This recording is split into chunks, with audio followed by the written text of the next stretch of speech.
I waited 35 years for this moment. Then I died, woke up in a teenager's body, and waited 18 more. So when I finally climbed the awakening altar in the middle of my high school playground, I figure the universe owes me something spectacular. The universe hands me a dim little token, and the old man running the ceremony says, "Congratulations, E-Rank Village Charter."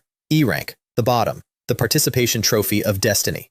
Let me back up. In my first life, I was a regular guy on Earth. Office job, instant noodles, parents who worked themselves sick and died before I could pay them back. I got drunk one night, dried into my pillow, and woke up here, a world exactly like mine except for one detail. Once a year, before the college entrance exam, every senior gets a shot at an altar that decides whether you become a lord. Lords get teleported to a place called the Chaos Lands, build a territory from scratch, and if they survive, they come back as walking national treasures.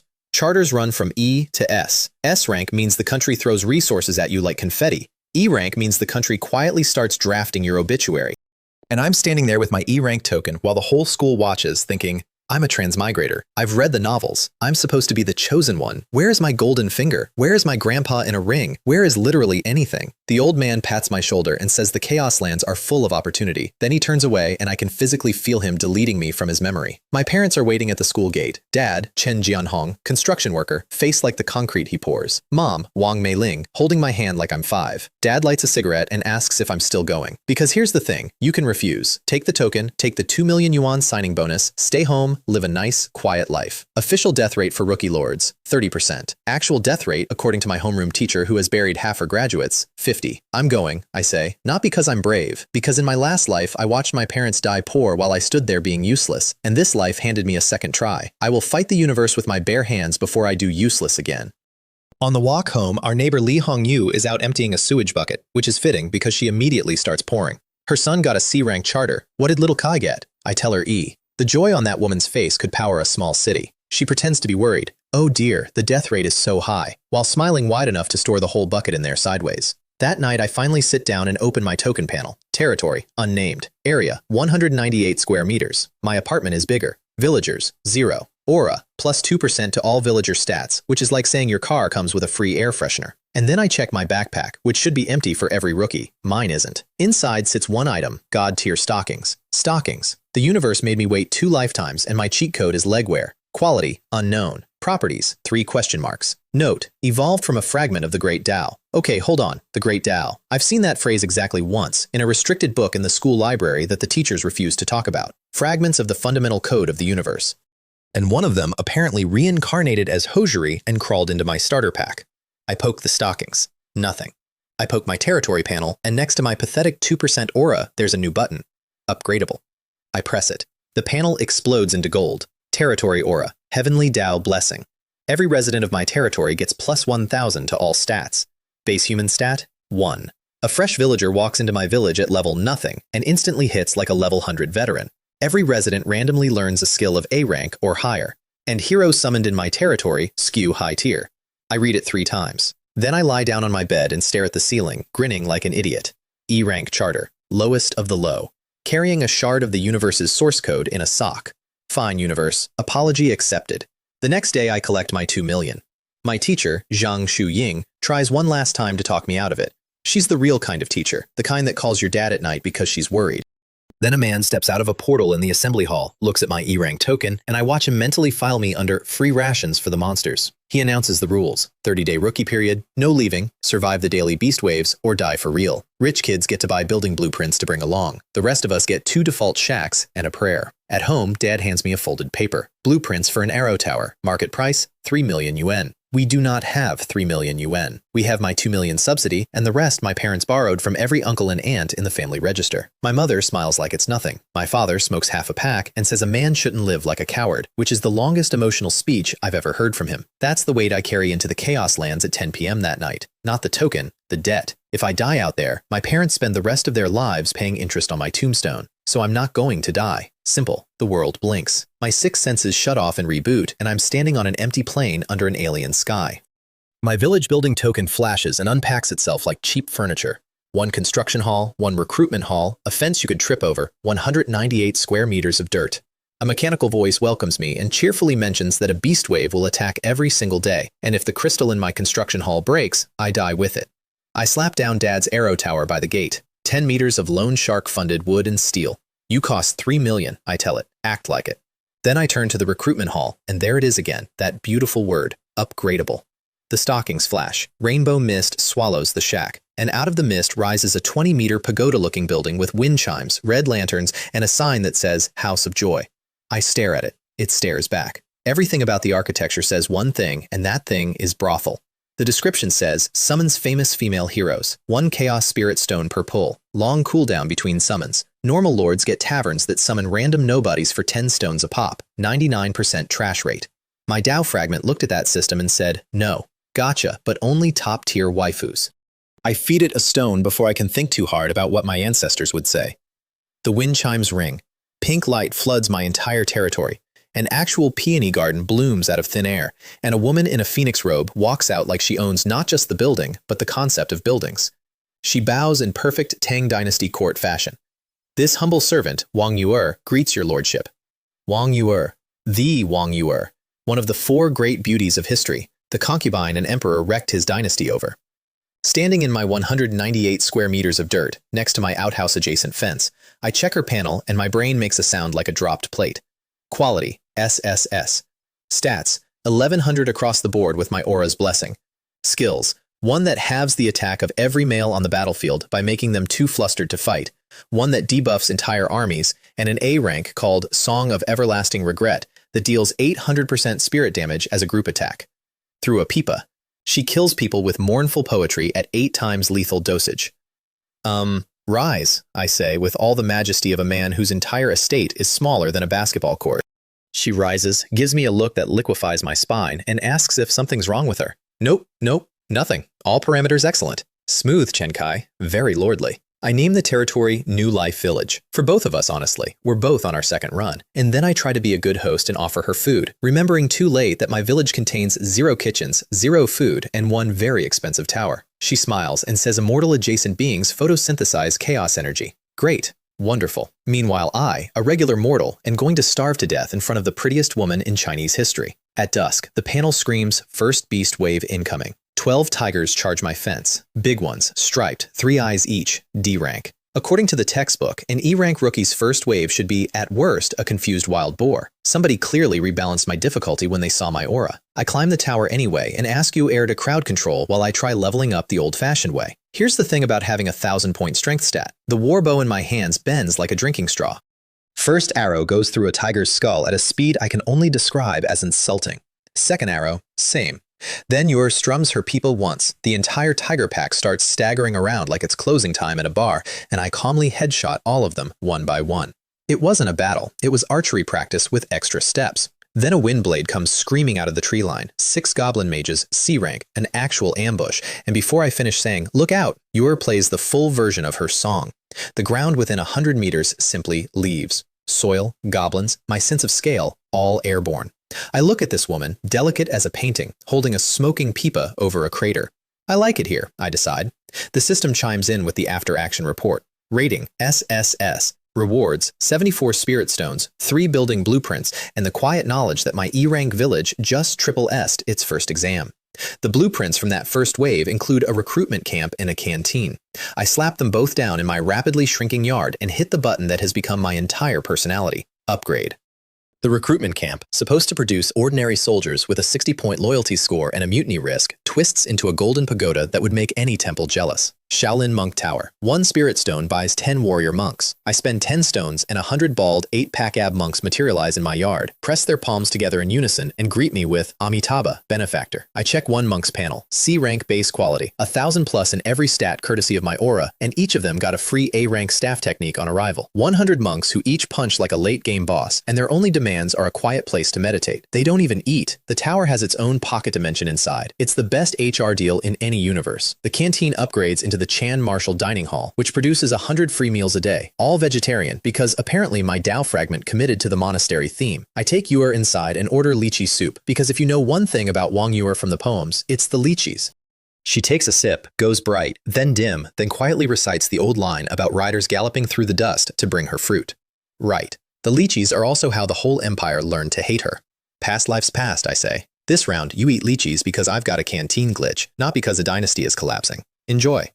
She laughs for real that time. That night, I dream about both sets of parents, the dead ones and the living ones, all at one table, eating, and I wake up with my pillow soaked and pretend it's humidity.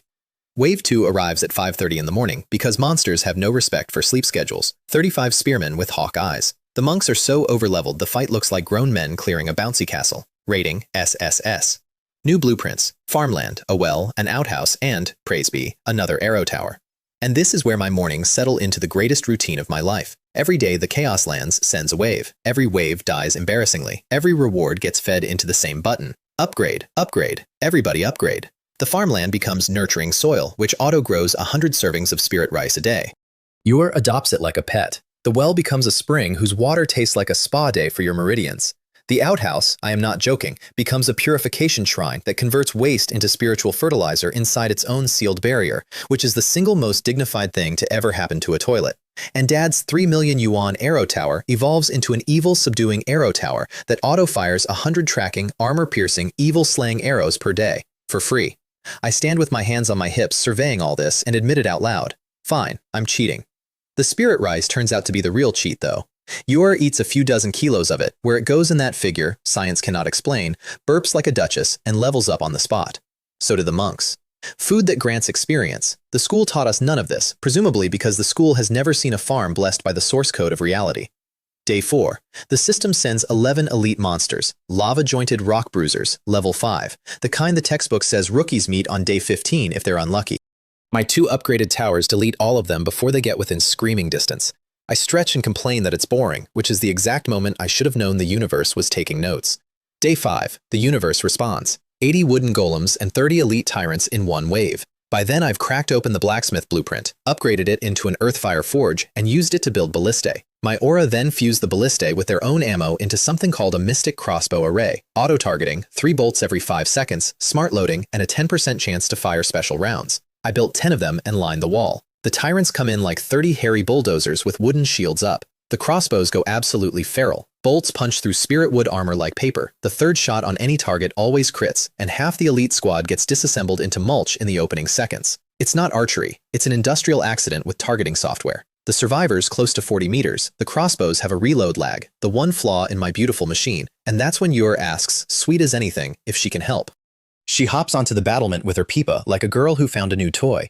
She touches the strings once, and the battlefield freezes. She starts singing the actual Song of Everlasting Sorrow, the poem about her own life, and each verse comes with a note that turns spirit wood monsters into sand. Not pieces, sand. The second note picks off every wounded tyrant with invisible sonic needles through the chest. By the end of the stanza, there are 110 monsters worth of gray-green dust drifting over my field, and one very satisfied court musician bowing to me on the wall. The trash has been swept, my lord. I applaud. What else is there to do? Somewhere in the afterlife, Emperor Xuanzong is filing a complaint that she never fought like this for him. And then she tilts her head and mentions, casually, that the House of Joy has finished cooling down. I have never moved faster in either of my lives. The doors open on their own, the mist condenses, and this time, there's no glamour, no phoenix robe. A thin girl in a faded blue cotton dress steps out, pale as paper, and bows. Liu Wanru greets the Lord. I choke. Yuan doesn't recognize the name. I do, because Liu Wanru isn't from history. She's from a web novel, a minor tragic character from a cultivation story I read in my past life. The mortal girl who loved the protagonist, waited for him her entire short life, and died forgotten while he ascended. The story's most famous heartbreak, and the Chaos Lands just summoned her. Panel says SSS, skills that suppress anything without a spiritual root, an eye that sees every weakness through any disguise, and an A-rank soul lance that deals 1000% spirit damage through armor like it's not there. Which raises a fun question I whisper to myself while smiling politely. If the system can pull characters out of fiction, what exactly is the system? The textbooks say heroes come from history and myth. Nobody said anything about novels. Either the textbooks are wrong, or the thing running this world has a much bigger library than anyone suspects. Wanru herself settles the mood fast. She confirms it flatly. In this world, she's still mortal. The rules stripped her spiritual root before letting her through. One last tax on a girl whose whole story was already a tax. Yuan takes her arm like a big sister on instinct. I slap her shoulder, ice cold, note to self, and tell her the good news. In my village, nobody needs talent. The aura does the lifting. Her job description is to stand in the back and delete things with her soul lance. For the first time, something that might be a smile crosses that pale face. I am willing to die for you, my lord. Absolutely not. We have a strict no-dying policy. It's on the wall next to the canteen menu. That night, I catch her sitting bolt upright on the edge of her bed at 3 a.m. like a beautiful, extremely unsettling statue, and I quietly reconfirm the policy to myself. This one, the universe already broke once. Not on my watch, not twice. The next wave, stop being content and start being commute. Day 6, 239 monsters. Day 7, 456. By day 9, it's 1,500 a wave and my buildings have all hit level 3. My wall has 100 crossbows on it, and my treasury is measured in buckets. Day 10. The system sends 2,800 lava hounds, 800 of them elite. I don't even wake the monks properly. The crossbow line fires 10,000 free bolts in a few minutes, oil rounds torching whole packs, frost rounds freezing the mid-leap, hook rounds tripping elites into dogpile disasters, and the arrow towers snipe every survivor with evil-slaying rounds that treat Abyss-brand monsters as a personal insult. The last few hundred elites limp into range of the monks and Yuer's opening chord, and the word for what happens next is not combat, it's processing. The loot from that wave includes 2 hidden blueprints for killing a quasi-boss with style, a reincarnation pool, and a thunder tower. The pool upgrades into a reincarnation Great Hall. Read that function line slowly, like I did. Revives dead soldiers and heroes. Costs crystals, drops them a level, once per month per person, but it undeads people. I stand in front of it doing the math on what casualties now means for my village and start giggling like a man whose insurance covers resurrection. Wanru stares at the gray mist over the pool and goes stiff. Reincarnation, counterfeit, stolen power. Right. The actual Underworld's actual alumna has opinions about the knockoff. I cough and change the subject. The Thunder Tower upgrades into the 9 Heavens Divine Thunder Tower, which calls down single-target lightning for 2,000 plus true damage, ignores basically all defense, and does double against evil. And I read this part twice. Build 36 of them, and they link into a territory-wide lightning grid with a name like a doomsday weapon, because it is one. Yuer frowns at it and says it has strong killing intent. Killing intent is the job description, I tell her, patting the tower like a good dog. Day 11. The monsters try a midnight raid in the middle of our card game. I've taught the girls, fight the landlord, and for the record, Yuer bluffs like a professional card sharp, and Wanru wins through sheer brute force honesty, and 4,000 giant flying cockroaches interrupt Wanru's winning hand. The Thunder Tower fires exactly once. The lead elite vaporizes so completely that the rest of the swarm turns around mid-air and flees back into the dark, screaming. I stand on the wall, personally offended. My treasure chests! Get back here! The cockroach wave drops something special, a wilderness combat certificate. My teacher spent a whole lesson on this item. Direct quote, a complete trap for newbies. Anyone who uses it is an idiot. It summons wild bosses far beyond your level. Stay away. Cherish life. I look at the certificate. I look at my 3-eyed murder village. I look at the certificate again. Ladies, brothers, want to go win a big prize? 200 monks answer in unison like I offered them enlightenment. This is how, at 11 p.m. on day 11, my entire army gets sucked through a blood-red vortex into a gray wasteland, and the ground immediately stands up. 50 meters of it. The ancient devouring armor king. Level 100, SS rank. A rhinoceros beetle the size of a hill with 1 dark gold eye and a stat sheet that just says, level difference too large, 4 times, which is the panel's polite way of screaming. The textbook says rookie period bosses cap out about 30 levels above you. The textbook has clearly never met my luck. Its eye lights up before I finish yelling, scatter! A dark gold beam sweeps our formation and 30 monks are simply gone. Not wounded, not thrown, vaporized, along with their staves and the ground they stood on. The monks at the beam's edge drop, bleeding from every opening, minds shattered. That's the moment this stops being a game. Yuer hits it with a full power soul song, ripples, nothing more. The level gap eats her A-rank skill like a mint. Then Wanru raises one hand, whispers her mortal suppression curse, and the impossible thing happens. Gray frost crawls up the mountain of chitin and the monster slows. Her SSS rank ignores level, it suppresses on principle. Now, knees! The monks pile onto its joints with their A-rank staffard, crack the shell, draw actual blood, and the king answers by stomping. 20 more brothers become part of the landscape. Bodhi, my very first monk, the one who's called me benefactor since minute 1, sees his brothers die, loses it, and charges the wound solo, golden light blazing. Come back, the eye flashes. Where Bodhi was, there is nothing at all. I don't have a joke for that one. The king rears back and opens its mouth, chaos energy howling in its throat, the devour attack, the one with instant death printed in the description, and I scream the only order that matters. Wanru, the mouth! Now! Her eye of reincarnation has already found it, the one unstable node in that storm of energy. She points. A thread of pale light, thinner than hair, crosses the battlefield without acknowledging the distance, slips past the lava armor, and touches the core of the charging attack. 31,500 true damage, in one line. The Devour collapses like a popped balloon. The rage in that huge golden eye drains out, and what replaces it, I swear, is confusion, the pure bewilderment of a hill-sized apex monster experiencing death from the inside. Then the mountain falls over, and the ground jumps, and it's done. We stand in the dust. Fewer than 100 monks left standing out of 200. Yuer's hands are shaking on her pipa. Wanru is gray pale, wrung dry. I lean on my sword and let out the breath I've been holding since the first beam. The king's chest sprouts a 7-colored chest bigger than my first house. Inside, a small mountain of crystals and materials, and 1 black token engraved with star maps. Voidwalker Job Change Certificate. S rank. The class that walks through space itself, dropped by a boss the textbook says I shouldn't have met. Obtained on a trip the textbook says only idiots take. I pocket it and turn to the real bill. 123 names on the casualty list. Back home, I walk straight to the Reincarnation Great Hall and select all of them. The pool boils. Soul light streams in from the void like rivers running backward. It takes 10 minutes, and it costs a hole in my treasury I refuse to look at. And then 123 soaking wet monks stagger out of the gray fog, down a level, eyes full of the specific confusion of men who remember dying. Bodhi is among them. He bows. I very sternly do not get emotional about it. Everyone eats until they level back up, I announce, voice only slightly rough. Doctor's orders, my treat. Then, because grief and shopping are neighbors, I dump the boss loot into the territory. Everything to level 5. The hall becomes a palace. The monk tower now houses 500. The territory balloons from a courtyard to 16,000 square meters, and my warehouse still has crystals left over. I stand on my new 5th-floor terrace, look out over what is officially no longer a sad little village, and deliver my new catchphrase to no one. I'm so broke. All I have left is money. The waves keep coming and keep losing. A goblin chieftain named Bonebreaker rides in on a wolf the size of an elephant, with 3,000 cavalry behind him. The Thunder Tower spends 5 crystals and 13,500 true damage to turn him into a weather report. His army's morale breaks so hard that killing them feels like paperwork. The bonus reward is a training plaza that upgrades into an arena with plus 300% experience gain, where my whole roster, me included, grinds to level 5 overnight. A skeleton general with an A-rank bone barrier actually survives 1 lightning bolt, which earns him the honor of being the first enemy ever hit by lightning and a soul lance at the same time. He does not survive that. And then, the skeletons drop a clinic blueprint, and the clinic upgrades into something called a fully automated Grade A hospital. And this is where the story stops being about monsters for a minute.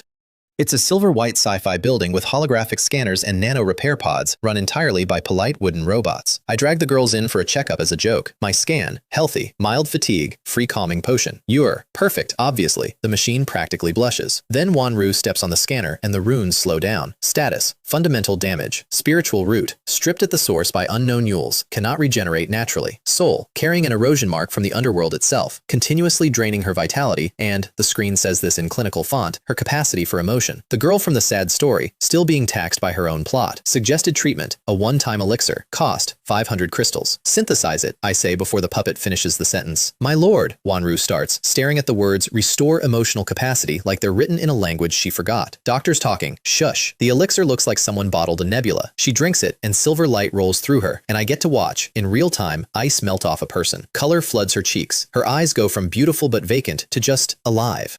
The graveyard chill she's carried since the summoning circle thins out into ordinary girl. She touches her own face. It's warm, she says, and her voice isn't gravel anymore. Then she looks up at me and Yor and smiles, a real one, shy and bright and completely unpracticed. The novel gave her 60 years of waiting and a cold grave. My knockoff village gave her a spa pod and a juice box and fixed it in an afternoon. I'm not saying I teared up in a hospital lobby. I'm saying the lighting in there was very aggressive. Let's go eat, I announce, before the moment gets any bigger than my composure. You're authorized 1 drink. Walking back, Wanru won't stop looking at things. Just things. Towers, monks, dirt. Like the world got repainted. I start telling the girls about my hometown to keep her entertained. Iron birds that carry hundreds of people 10,000 meters up. Palm-sized boxes that let you talk across mountains. Buildings that scrape clouds. Yor asks, completely serious, whether my hometown is the immortal realm. No, I say, just a place where ordinary people live. And one day, I promise them, when the rules allow it, I'll take them there.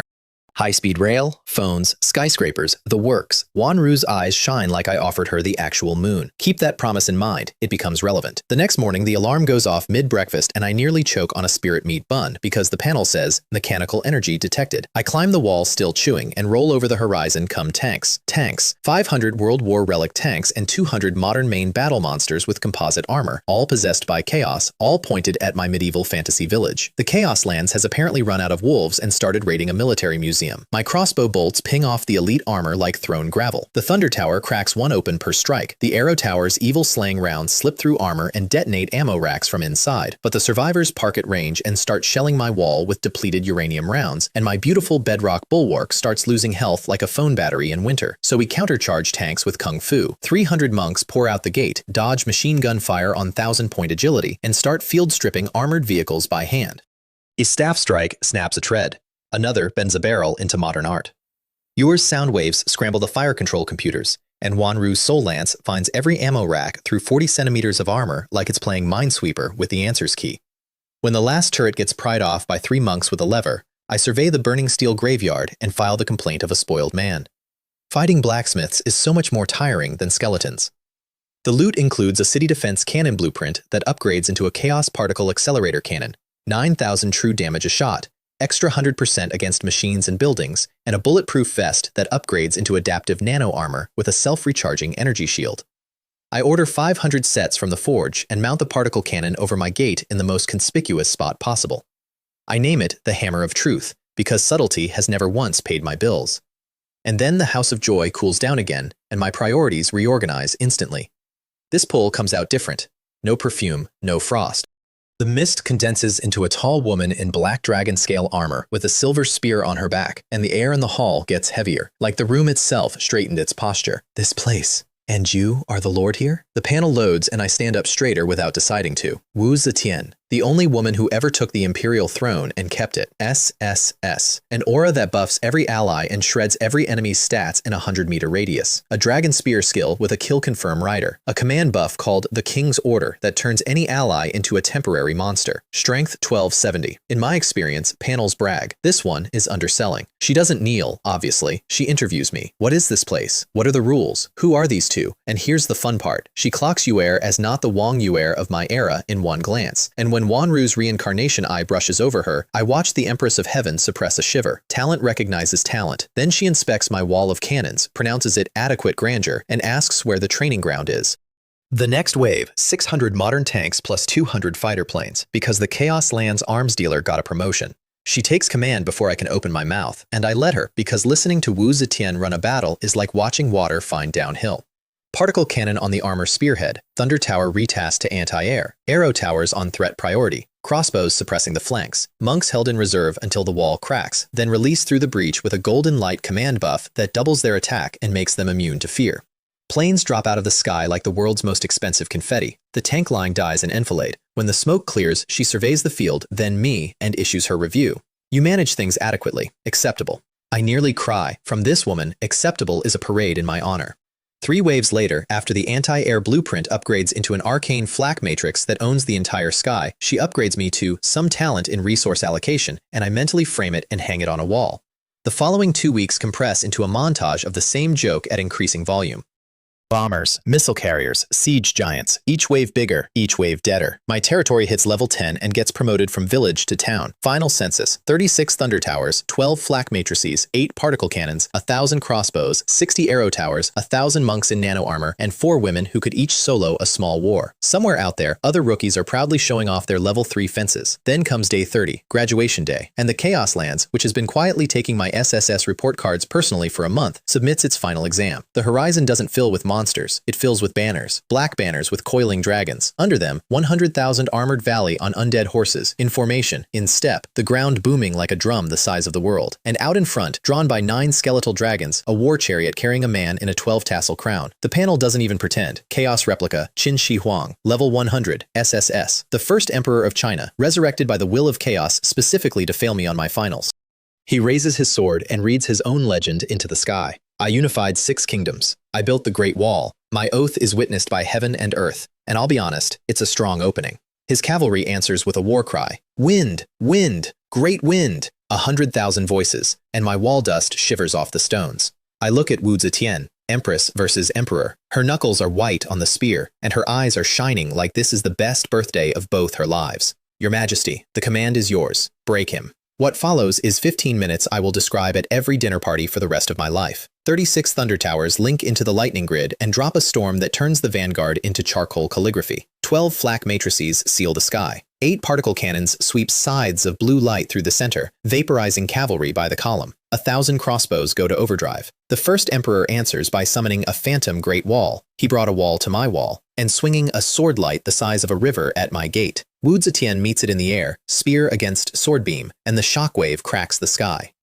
She comes down bleeding at the mouth and grinning. Now, Wanru! The soul lance crosses the battlefield. The emperor, the actual first emperor, feels his death coming and gets his sword up in time. The lance hits the blade and the blade cracks. His soul takes the splash damage. He staggers on the chariot, and for one recorded moment in history, Qin Shi Huang looks scared. Wanru raises her hand for the second shot. Wu Zetian slaps the king's order buff on her. The mental storm counterattack breaks uselessly against golden runes, and just as lance number 2 launches, the chariot detonates into a chaos vortex. Undying Imperial Tomb, the passive escape skill. The most powerful man of one era noped out of a fight with a mortal girl from a web novel. His 100,000 cavalry do not have escape passives. With the emperor gone and the lightning grid still up, the army comes apart like wet paper. When the last rider falls, my field is a carpet of black armor from wall to horizon, and the system speaks with what I choose to hear as respect. 30-day defense complete. Territory established. Final evaluation. Calculating.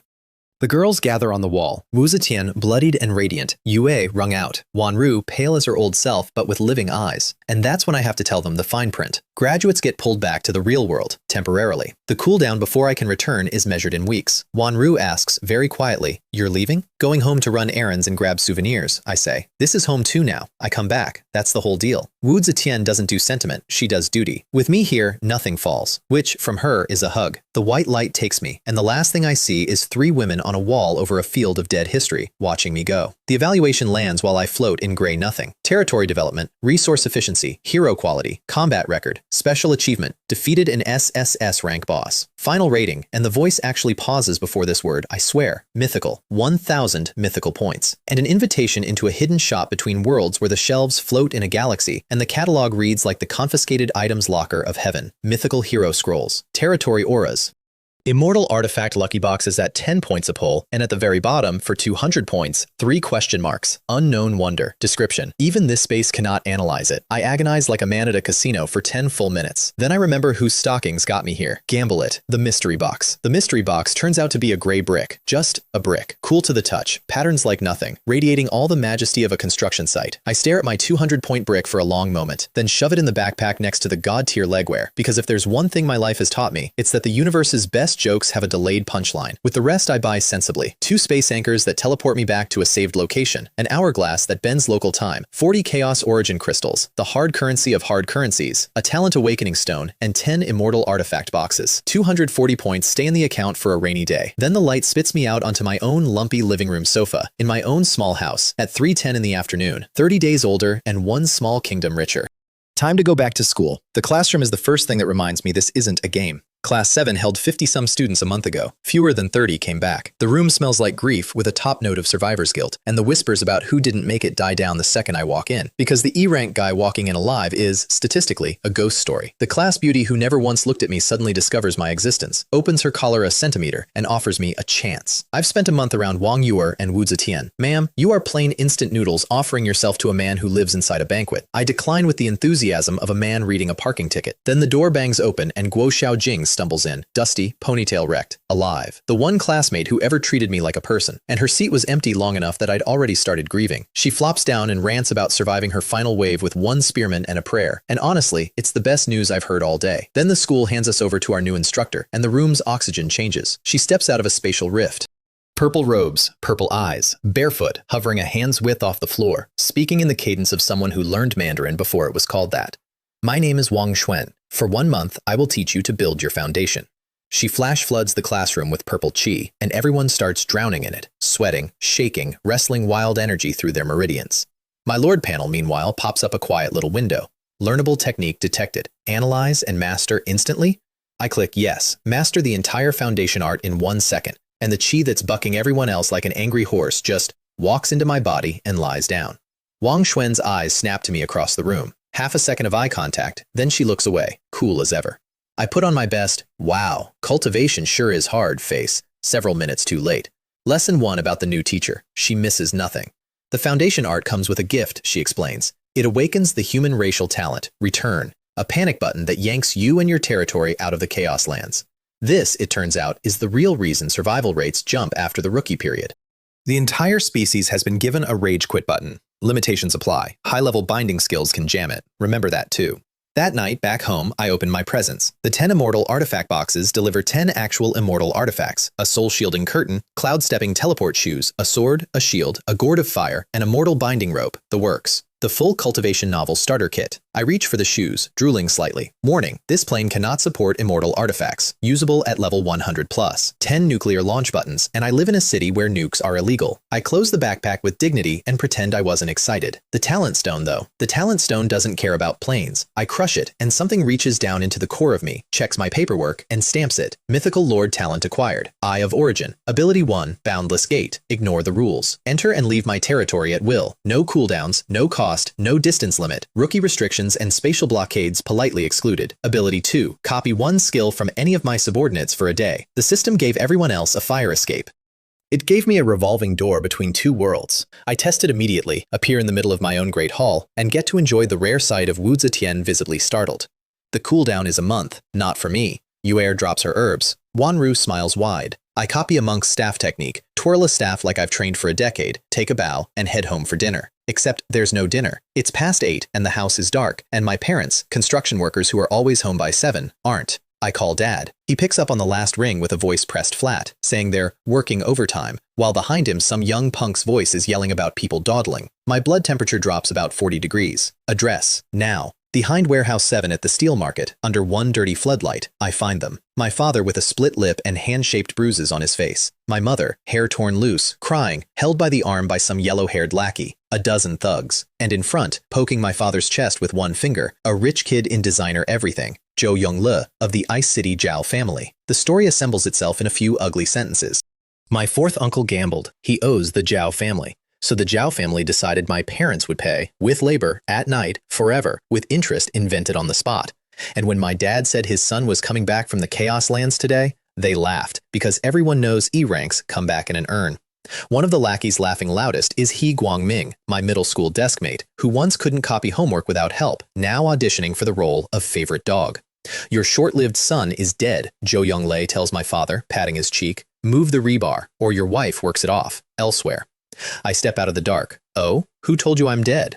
The silence that follows is genuinely delicious. Then, Zhou Yongle recovers and monologues. His brother died in the rookie period, so a trash E-rank surviving offends him personally. And tonight, he brought enough people to beat my whole family into paste, because what's a level 2 lord going to do about it?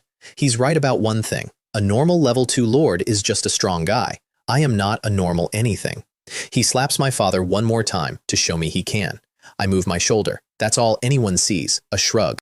Zhou Yongle leaves the ground like he's been hit by a freight truck, flies 10 meters, and lands in a rebar pile that collapses on top of him. The steel yard goes very, very quiet. Then they all rush me at once, and I find out what a month of 1,000-point stats does to a fight against ordinary men. The answer is, it stops being a fight. A steel pipe swings at my head. I catch it one-handed, and the wrist holding it crunches. A knife comes at my ribs. I catch that wrist too, and it folds. I take the pipe and swing once, and 2 men stop existing in any medically meaningful sense. The rest break and run and do not get to run. I'm not going to walk you through all of it. I'll tell you the part that matters. Ha Guangming, the deskmate, the one who told my mother her son was Ash while he giggled, is crawling in a puddle of his own terror, offering me money, offering to be my dog, invoking our friendship. I look at him and see my mother's face 10 minutes ago. They came here planning to break my parents into human wreckage for a gambling debt that wasn't even ours. He doesn't leave in one piece, neither do the rest. Zhou Yongle, pinned under his rebar, is last. He's screaming about his family name when a woman's voice cracks across the yard like a whip. Stop! And he starts laughing through the blood. Sister Huang Qingya, level 30 retainer of my family. You're dead. You're all dead. Tear his parents too. I pick up a length of rebar and put it through him mid-sentence. Some sentences shouldn't be finished. Huang Qingya arrives a heartbeat too late, sees the yard, and loses her mind. Level 30. Even in the real world where skills sleep, that's a body forged by chaos energy. A decade of sword work, speed I can barely track. Her first slash opens my shoulder before I see it start. Her sword shears through scattered rebar like noodles. So I stop playing fair. I copy nothing new. I still have the monk's staff art loaded from this morning. I snatch my steel pipe off the ground, pour chaos power into it, and give the nice swordswoman a surprise seminar in Little Yaksha staff technique, A-rank Battlefield Edition, as performed by a body with 4-digit stats. The pipe and the sword scream against each other. She reads the skill coming off my swings, and I watch her professional confidence crack in real time. A rookie lord should not have skills in the real world. That's not in anyone's rulebook. Yama's register stuns her arm. King Yama parts the clouds, rips her coat open along the ribs. Every exchange, my strikes get heavier and hers get slower, and the horror on her face curdles into math. She is losing to a teenager with a pipe. I go for the kill, full power thrust, staff art finisher, and she burns 2 treasures in 1 second. A golden barrier that eats my strike, and an escape talisman. Light swallows her. Her voice hangs in the air, promising the Zhao family will grind my bloodline to dust. I stand in the wreckage, breathing hard, and do the math. Level 30 runs from me now. But she ran to a family with deeper pockets than a city. My parents are frozen against the rebar, staring at their son like he's a stranger wearing their son's face. And here's the thing about my mom and dad. Their first coherent sentence, after watching me do all that, is dad offering to turn himself in for my crimes. My mother, crying, agreeing, already inventing the confession. That's who they are. That's who these people wanted to grind into the dirt. Nobody's confessing anything, I say, and take out Zhou Yongluo's car keys. Dad, you still have your license? Good. We're going home to pack. We're moving somewhere the Zhao family can't follow. Packing to flee an all-powerful crime family, my mother prioritizes the good quilt, 3 jars of pickled vegetables, dried mushrooms, a bundle of vermicelli, and 8 packets of salt. I explain that my territory produces divine food from blessed soil. She looks at me with the pity reserved for sons who don't understand logistics and packs a 4th jar of pickles. Fine, the territory has room. Let the woman bring her salt to paradise. We're mid-evacuation when headlights sweep the window and my parents go white. But it's not the Zhao family. It's Yang Yiwei, the neighbor kid. Glasses, top student, went to the elite school, the boy every parent in the district used as a stick to beat their own children with. He's standing by Zhou Yongluo's abandoned supercar, doing arithmetic. I come out. He looks at my blood-soaked shirt, then at the car, and asks, in the tone you'd use for, "Have you eaten?" whether I've killed someone in the real world.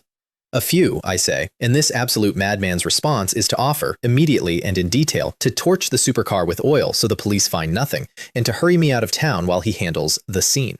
No hesitation, no moral seminar, the neighbor honor student volunteering for accessory to murder like he's lending me his class notes. When I tell him whose car it is, he does pause, 3 full seconds. Zhou Yongluo's? The Zhao family's eldest? Then he pushes his glasses up and says, "Okay, then you need to leave even faster." I tell him the plan instead. When the Zhao family comes asking, and they will, tell them the truth. You saw us pack in a panic and vanish. He agrees instantly, and then, unprompted, offers to smuggle me supplies through his own channels if I get stuck. I put a bloody handprint on his shoulder and tell him I'll remember this. He shrugs it off. We're the only 2 guys from this alley who made anything of ourselves. If you go down, it embarrasses me.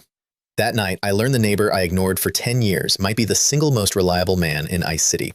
Remember him. He earns it.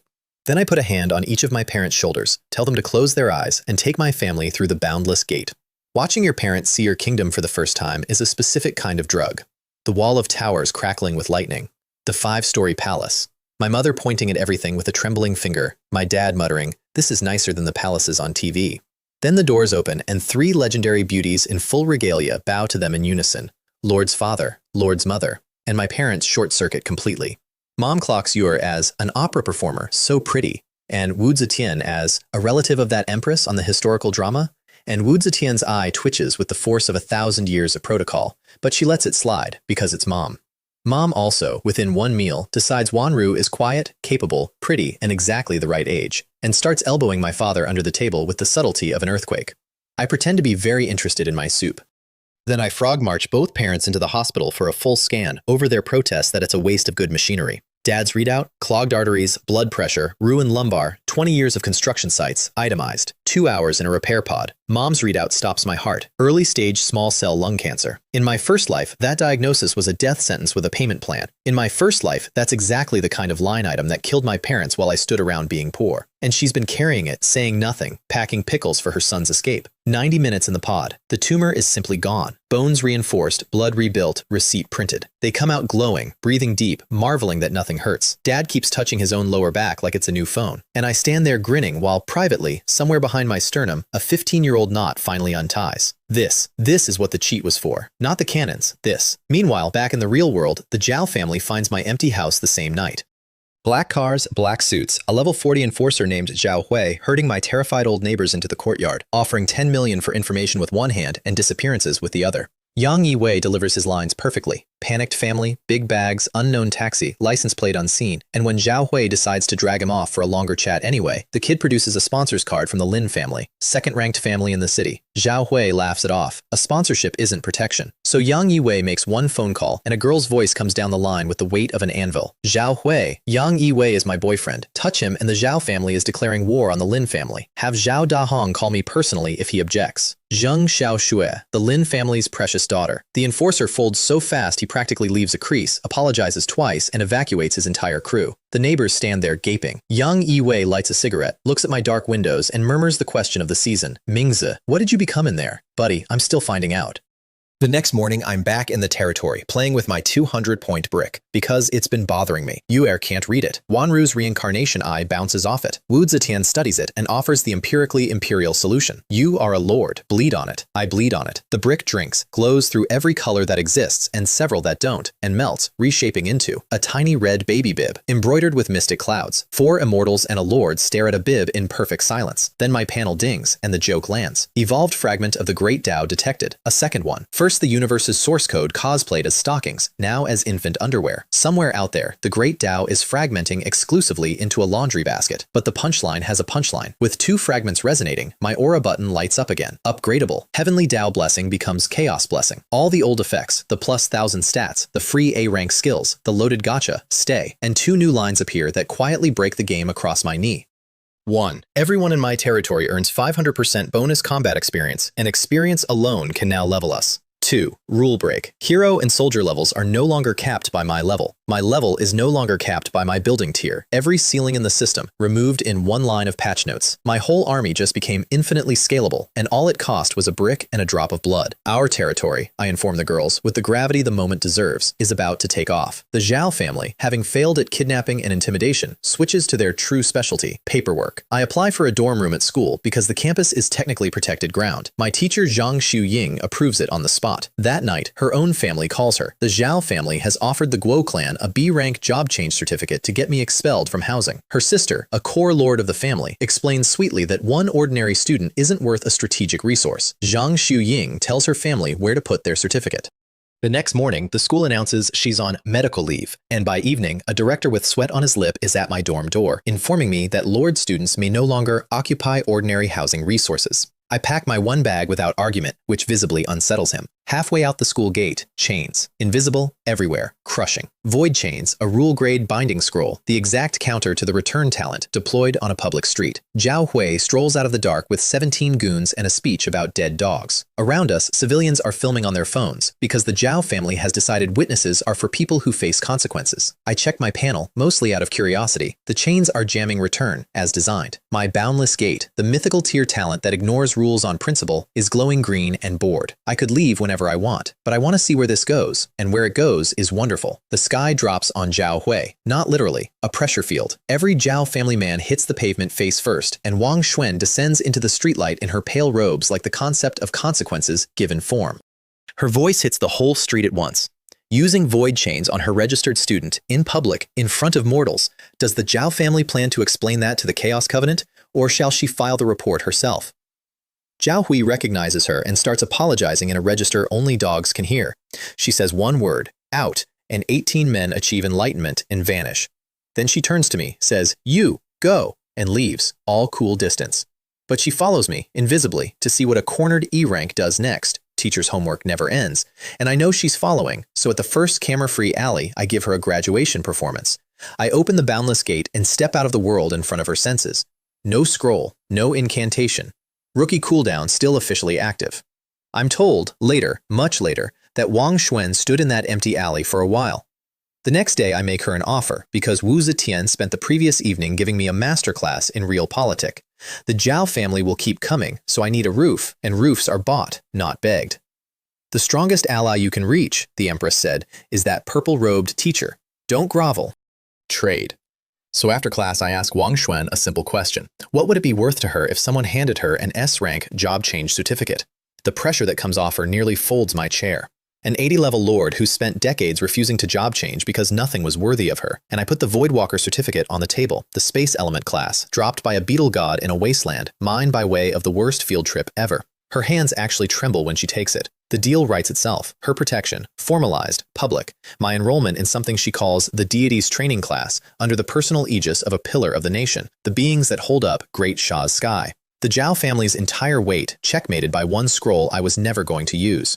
She teleports us to her apartment to finalize it, a penthouse with a city view and a spirit fruit bowl, and steps into a private dimension to job change on the spot. Because when a woman has waited decades for the right class, she does not wait 1 minute more. A year inside is a few breaths out here, she says, and folds into a silver cocoon of light, and is gone. I eat 3 of her spirit fruits. I miss the trash can with a fruit pit. It rolls into the couch crack. I reach in after it, fish around, and pull out a small, exquisite, unmistakably purple item of intimate feminine architecture. I am holding it at eye level, processing, when the air rips open and Wang Xuan steps back out of her dimension, 1 year older, S-class, wreathed in the majesty of a newborn voidwalker, eyes like starfields, and those starfield eyes land on my hand. I have fought a level 100 boss. I have watched Qin Shi Huang charge my wall. Nothing compares to the pressure in that penthouse as the space around her body begins audibly cracking, and her face goes from pale to a shade of red not found in nature. Teacher, I say, with the composure of a man already dead. Congratulations on the successful job change. Zhang Chao! I do not use the door, I use the gate. The gate has never been used faster by anyone, for anything. Back in my hall, 3 immortal adjacent women watch their lord materialize pale, sweating, and refusing all questions. The deal is done, I announce. The protection is secured. We will never discuss the details. There are no details. Details do not exist. To her eternal credit, Wang Xuan handles it the way only someone older than several dynasties can. The next day in class, she is precisely, surgically normal, businesslike, serene. We have silently co-signed a treaty stipulating that a certain 60 seconds never occurred. It's the strongest pact I've formed all month, and I formed one with a national pillar. And then, it's exam season. The National Joint Assessment. Every new lord in the country thrown into virtual battlegrounds. Win, gain points. Lose streaks get you eliminated. Everyone teams up in squads of 10, because solo queue is considered a creative form of suicide. I queue solo. My first match pairs me against a full 10-man squad from a top 5 provincial school. Their captain sees one lone kid, laughs, and orders a loose brawl. No formation, free-for-all. First kill keeps the loot. 5 seconds later, 3 of them are gone, including him, and my rusty rebar hasn't even warmed up. The 2 survivors surrender with the specific urgency of men who have seen something religious. Match time, 1 minute 48. Outside the pods, my school's scoreboard shows the result, and the playground detonates. I don't stop. Solo, all day, into the machine. Squads, elites, a trap lord who cost me 3 whole minutes, a turtle-billed defender who cost me 5. My longest fights of the tournament, remembered fondly, like scenic rest stops. The commentary around the arena evolves in real time from "he's bugged" to "he's smurfing" to a full playground chanting the fake name I registered under. My points crest 280. Number 2 in the nation. Number 1 is a prodigy named Liu Feng from the Tsinghua Peking Experimental School. S-rank charter, level 8 already, undefeated, pre-crowned by every teacher in the country. The bracket feeds him to me with 10 minutes left, and he opens with the timeless line, "Surrender, and you won't waste my time." Liu Feng fights genuinely well. Instant dual casting, wind blades screening a rock armor advance, textbook perfect. It takes me 10 minutes and 10 seconds, which makes him the hardest fight of my day by a factor of 2. When my last strike puts him down, he uses his dying breath to demand my name. I give him the fake one because drama matters.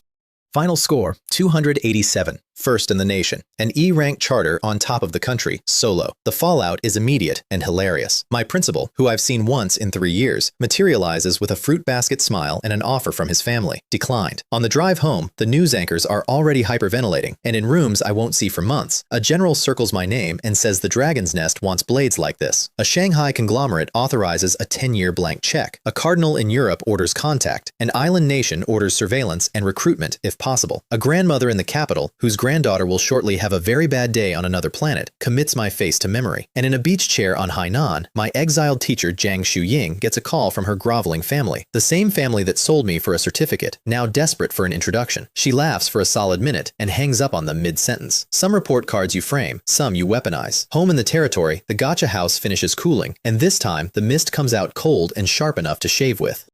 A woman in white steps through with an ancient sword on her back and a face that has never once laughed at a joke. Chen Ling Xiao, sword prodigy, second lord of Snow Moon City. Another fictional legend, because apparently my summoning pool has a library card. SSS quality. Her passive alone doubles her attack and lets her ignore a third of any armor. Her signature draw does 1200% damage in a single line of light. She surveys my territory, my 3 resident goddesses, and me, and asks the only question she cares about. What are the rules here, and who do I cut? Wu Zetian approves of her instantly, which is terrifying. Mom, visiting with snacks, approves of her instantly for entirely different reasons, and starts recalculating the daughter-in-law bracket. I hand Ling Xiao to the training grounds and brace for the food bill. Then the exam rewards land, and I take a full afternoon to unwrap the country's gratitude. The provincial prize is a moat blueprint. My aura mutates it into the mysterious ice abyss, a 50-meter ring of absolute zero water around my wall that freezes anything crossing it, crushes flyers with a gravity field, and can spawn its own ice guardians.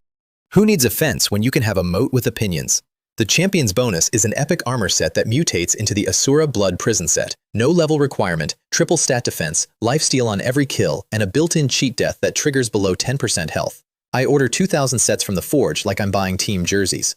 The monks receive theirs with religious awe, which is fitting because invulnerable to swords and bullets is close enough to scripture. The national top 10 prize is a random pet egg. My aura looks at random and laughs. The egg hatches into a snow-white puppy the size of a palm. Panel, chaos-devouring sky cub. Bloodline, traces back to the primordial divine beasts at the dawn of chaos. Abilities, devour anything, teleport through void, terrify lesser creatures. The apex predator of the primordial era sniffs my trouser leg, whines for food, and falls asleep. I name him Mao Chu, Rice Bucket, because a being of his stature deserves an honest job title. His contributions to the territory, going forward, will consist of eating, sleeping, and being carried. The girls adore him. Wu Zetian, conqueror of dynasties, has been observed sneaking him snacks. This is his whole arc, and I want to be clear, he never once earns his keep, and we love him anyway. The final prize, the Champion's exclusive, is a legendary academy blueprint. It mutates into the Great Dao Myriad Phenomena Academy, a palace of starlight where you pay crystals to enter secret realms and get personally tutored by manifestations of the Dao. The girls each take an Earth tier session and come out sharper. Ling Xiao's S-rank sword skill upgrades to S+ in an afternoon, and she emerges with the expression of a woman who has finally met a worthy teacher, and it was the concept of swordsmanship itself. Then it's time to run family errands, so I pull a hood over my head and go turn chaos stones into cash at the Emperor Hotel KTV, which is Ice City's worst-kept secret for that kind of banking. 100 million lands in my account with all the ceremony of buying gum. On the way out, I pass Wang Yunxi, childhood crush, current school beauty, being steered into the elevators by her new boyfriend, and feel precisely nothing. My past life's taste in women died somewhere between Wang Yuer's first bow and Wu Zetian's first battle command. Rest in peace. I start dialing relatives to clear the family debts. Eldest uncle, paid, with interest and gratitude. Second uncle, paid. Fourth uncle, the gambler who started this whole avalanche. A stranger answers his phone. Loud music, breaking glass, and a voice dripping grease. Bring money to room 2006, right now, or collect the old man's corpse. I was literally in the building. The universe has a sense of humor and no sense of subtlety. Room 2006, my fourth uncle kneeling on broken glass, face swollen, held down by tattooed muscle. Presiding, a loan shark named Wang Jian, gold chains, gold teeth, gold confidence, and enjoying the show from the doorway like it's dinner theater, half my old classmates, the freshly minted lords of Class 7, sipping drinks and cataloging my uncle's humiliation as content. The debt, per Wang Jian's arithmetic, 6.3 million, up from 1. I transfer it without blinking, which is a mistake because to a parasite, easy money means more blood in the host. He magically discovers a second debt on the spot, 20 million, backed by a loan document with someone else's name visible on the screen, and, when I decline, calls for a knife to take my uncle's hand as a late fee. Here's the thing I've learned about this world's food chain. In the Chaos Lands, monsters at least have the honesty to look like monsters. I flick a shard of broken glass off the floor. Wang Jian's sentence stops in the middle. The shard is buried in his throat to the depth of exactly one bad decision. He folds onto the carpet and his muscle wall lunges at me, and I stomp the floor once, just once, and the marble craters and the shockwave puts the front 2 men into the wall. The rest freeze mid-charge, weapons clattering, doing rapid career reassessment. Out, I say. The room empties in 11 seconds, including me. I count them as they squeeze the doorframe. 5 future lords of Great Sha, faces white as their status panels. My classmates. They came to watch an old man get carved for entertainment. Let them chew on the new pecking order instead. My uncle can't stop shaking, so I sit with him a while. He's trash at cards and worse at life, but he lent us money when Dad asked, back when lending to us meant losing it. Family math isn't clean. You pay it anyway. Graduation follows, diplomas in a half-empty classroom. Zhang Ying back from medical leave to hand them out. Her apology to me cut off by my genuine one to her. She lost her family's favor protecting a student the family sold. At the class dinner afterward, her sister Zhang Xiaojiao crashes the party in Chanel, all warmth and clan resume, angling to recruit me now that I'm suddenly worth something. I let her monologue about the Guo family's power, then ask, sweetly, in front of everyone, whether her mighty clan could do me one small favor and exterminate the Zhao family. Her face performs a 5-act tragedy in 4 seconds. She flees before dessert. Some doors you close, some you slam hard enough that the whole banquet hall hears it. And in a villa across town, a father who has now lost a son to me twice over, first the boy, then the clan's face, grinds out a cigarette, picks up an encrypted phone, and calls in a favor from someone whose name makes even him lower his voice. Target, Chen Kai. I want him to die in the trial. Trial? What trial?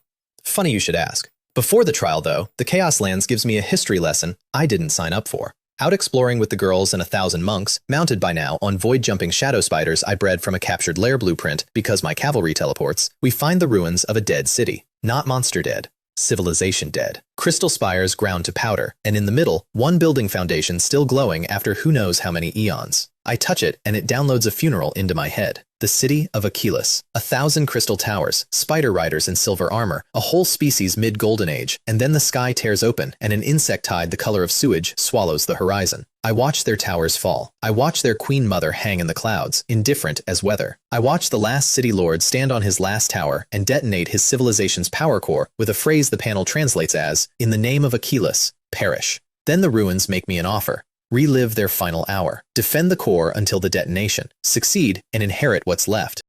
We drop into the memory mid-apocalypse. The sky is meteor fire, the streets are carpets of chitin, and the priority alert names our real enemy, the Queen's Honor Guard, a level 150 void insect called a Soul Reaper, 90 seconds out from the core tower, with a stat sheet that's just 4 rows of question marks and a passive named God-Slaying Armor. Level gaps in this world aren't suggestions. 150 versus our teens should be a rounding error, but my 4 girls go at it like a scalpel team. Wu Zetian tanks its soul erasure gaze with a mental barrier and cracks its knee with her dragon spear. Wanru's eye finds the one loose scale on its third backplate and paints a target on it. Ling Xiao turns herself into a single line of light and puts 1200% of everything through that exact spot. The reflected backlash smashes her armor and fills her mouth with blood, and she banks the pain like a receipt. Yuer's sound waves keep its soul staggering between blows, and when the wound is deep enough, Wanru's lance goes in through it, and Ling Xiao rains 10,000 swords into the hole, and the mountain of chitin comes down.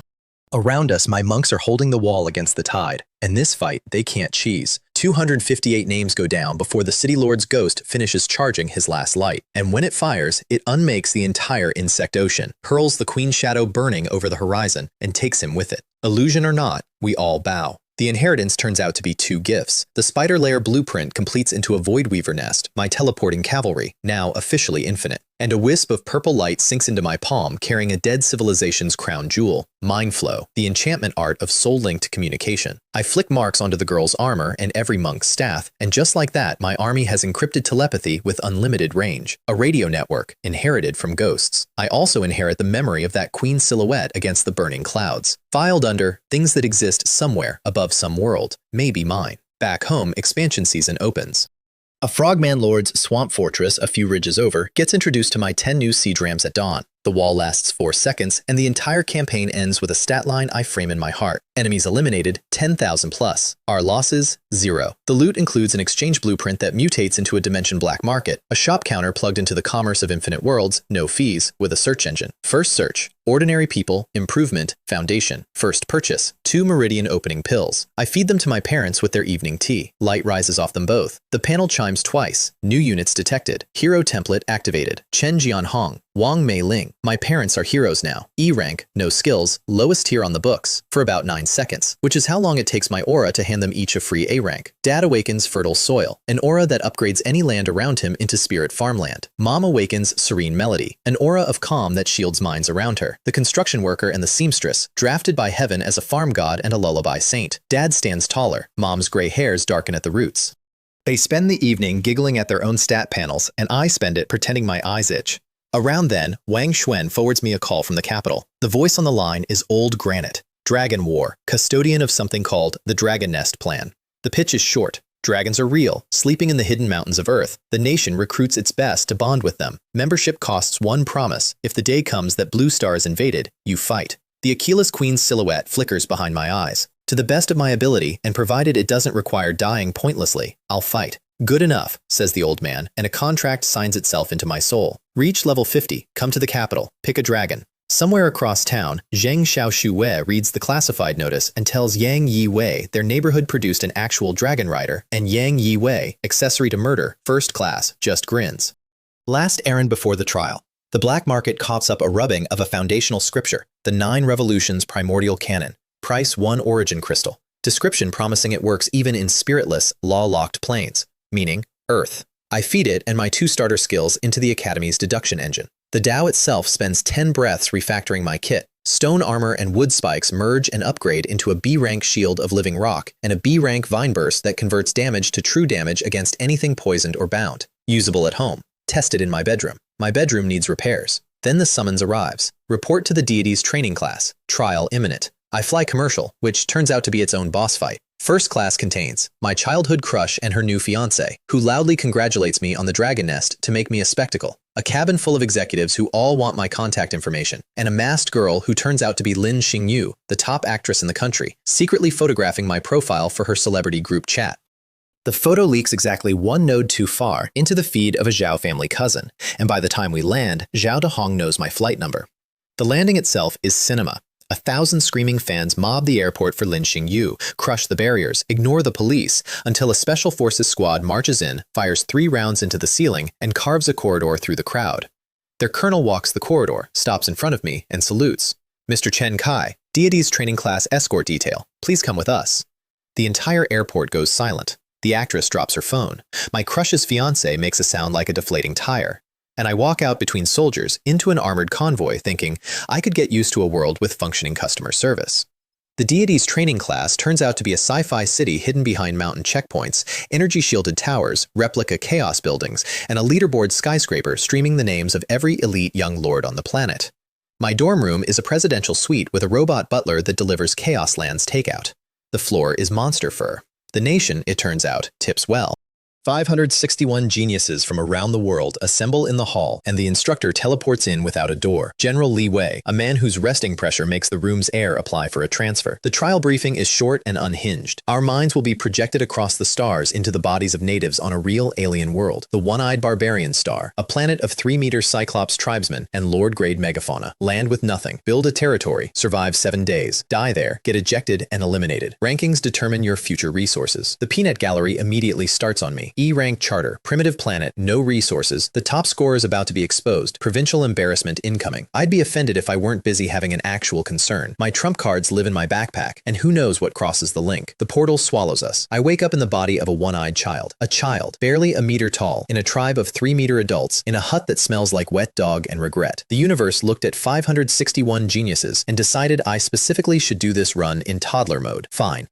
I've started from less. I sneak out of the tribe on stubby legs, hike to a defensible valley, and slap down my E-rank charter. Out come 2 stone shacks with hide roofs. My backpack, I check, hands shaking slightly, cross the link intact. Stockings, bib, and all. Aura status, dormant. Territory trait, none. I touch the Dao fragments, and a warm current rolls into the alien dirt, and gold text blooms. Chaos blessing, active. Plus 1,000 stats. Free A ranks. Loaded gotcha. Rule break. On a foreign planet, under foreign physics, my laundry basket cheat codes work. I laugh alone in a valley in a toddler body, and it echoes, and somewhere a native bird flees. The recruitment shack upgrades into a savage god blood nest, a bone cathedral with a boiling blood pool. The stone pile becomes a ley line fortress, and the hero altar, when I pull its lever, cracks open and disgorges a 4-meter wall of muscle in black metal and demonic tattoos, 1 furnace red eye burning over a steel mask. The one-eyed barbarian king, Blood Skull, SSS. Rage skills stacked on lifesteal stacked on a roar that deals 1,000% damage in a cone.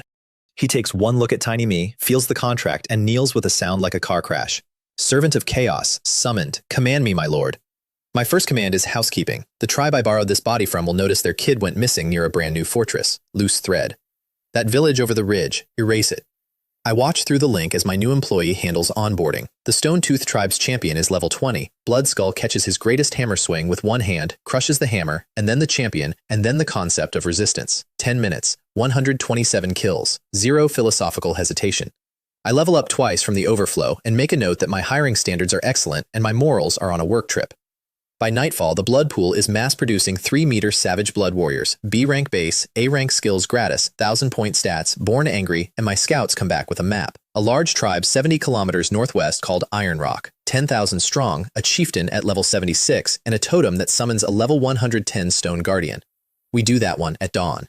It goes the way you think, with one genuinely fun interlude, the Totem Guardian, 20 meters of animate boulder versus Blood Skull, 4 meters of steroid theology. He wins on lifesteal and enthusiasm. The system pays out 13,000 crystals, my buildings all jump to level 4, and the mutated totem blueprint becomes a war altar that can summon a level 150 Colossus. My Toddler Kingdom, Day 2. Day 2 also brings the Assassin. The trial map unlocks everyone's coordinates at dawn, which is the same as publishing a phone book for murderers. Mid-breakfast, the sky screams, hundreds of ice blue fireballs saturating my exact position, followed by needle rain, followed by a 4-meter one-eyed woman with a bone staff walking out of the tree line. Her disguise is native, her panel isn't, level 90.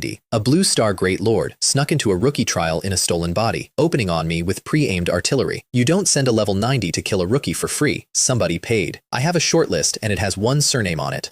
She doesn't get to feel clever for long, because Blood Skull hits her mid-monologue like a wrecking ball with a grudge, and her face does the thing every assassin's face does on my property, recalculates. An SSS rank native hero should not exist here. 100 blood warriors flooding out of the fortress with 1,000-point stats definitely shouldn't. She panics and burns her trump card, a mind imprisonment scroll, the assassin grade tool that locks a projection's consciousness so the kill carries over to your real body. The chains clamp down on my mind and slide off. Eye of Origin, mythical tier, does not acknowledge jurisdiction. Chen Kai, she shrieks, which is interesting because I never told the natives my name. The Zhao family sends. Yeah, I say, figured, killer. 100 warriors and 1 furious barbarian king converge. She's level 90, she fights like it. It buys her about a minute. When she goes down, the broken scroll's backlash, the fine print on mind lock tools, snaps back down the link and scours her own consciousness on the way out. Far away, on Earth, a portal spits out a comatose woman.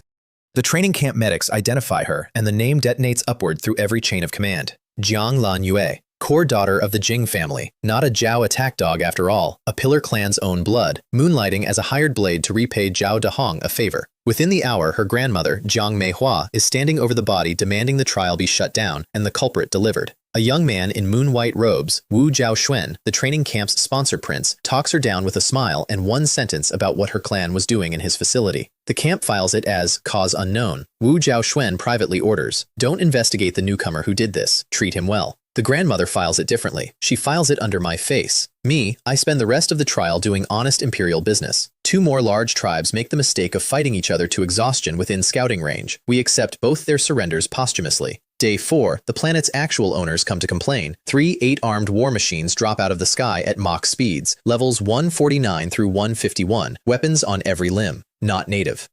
Alien tech, hunting whatever's making this backwater noisy. That fight costs me. My tower's mutated arsenal, 100-eyed madness pillar, lightning wells, wall-mounted everything, plus the summoned Colossus, plus every warrior I have. And when the third machine finally comes apart, 550 of my blood warriors are scrap along with it. The reward is 400,000 crystals and a lesson. Someone up there has eyes on this planet, and I just blipped on them. The machine's masters turn out to be 5 green-eyed octopoid scouts who show up at a sealed vault deep in a ravine, the planet's inheritance, which is what their whole expedition was for. I know this because I follow them there, quietly, with 800 warriors, after watching them shred a 50-lord human coalition led by Liu Feng, who saves his own skin with a teleport scroll and leaves his entire borrowed army to die. Noted Liu Feng, noted in pen. The 5 scouts crack the vault seal, identify the prize inside, totem art, one of the oldest power systems in the universe, and rush the pedestal. Now, I say, 800 to 5. They're 40 levels up on my boys. It buys them 90 seconds.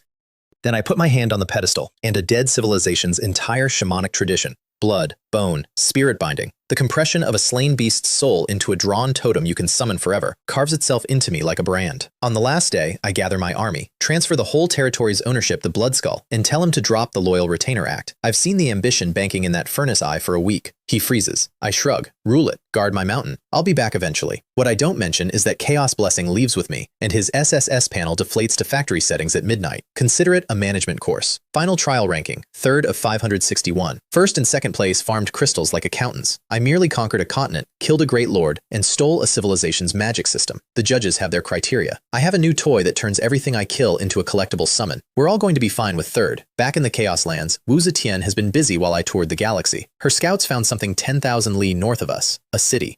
Not a territory, a city, with black iron walls running past the horizon, and gate guards who idle at level 80. Iron Curtain City, a neutral trade hub of the chaos, where pig-headed merchants haggle with snake-bodied lords, and nobody starts anything because the city's rules crush private violence flat. Entry fee, 100 crystals a head, collected by a level 80 doorman with the enthusiasm of a parking attendant. That's the kind of town this is, power so cheap it works the door. I take Yor, Wanru, and Ling Xiao in on Spiderback, and we hire a local guide named Stonefist, a red-haired hustler the size of a fire hydrant, who takes 50 crystals and immediately earns them by steering us to the city's beating heart, the arena. A coliseum that seats 3 million. Any fighter can register, the rules auto-match you against your own level, and a law-grade barrier makes death impossible inside. Which means the entire economy of the place runs on the thing the barrier makes safe, gambling. Ling Xiao watches exactly 4 duels before turning to me with fire under all that frost. My lord. I want to go up. I look at my SSS rank sword prodigy, currently masquerading as an ordinary level 17. I look at the betting board. Go, I say, and open my wallet. Her first opponent is a rock-hided bruiser with a 37-win record. The odds against her, 10 to 1, because the bookmakers see a slender girl in white and price her like a snack. I bet 900,000 crystals, everything liquid I brought. She doesn't draw her sword. She doesn't use a single skill. She wins in 30 seconds with 2 fingers, and the arena goes silent, and my account grows a 0. What follows is the single most profitable afternoon in the history of my family line. Fight 2. A frost elf, odds 8 to 1. Finger sword, no draw, all in, 79 million. Fight 3. A shadow assassin who literally cannot be seen. She beats him with her eyes closed, all in at 5 to 1, 445 million. The crowd starts roaring her name. The odds collapse. It stops mattering because compound interest doesn't care about odds. An orc champion, a mind flayer whose psychic scream bounces off her sword heart like rain. A wind lightning raptor, a berserker wolf, 7 wins.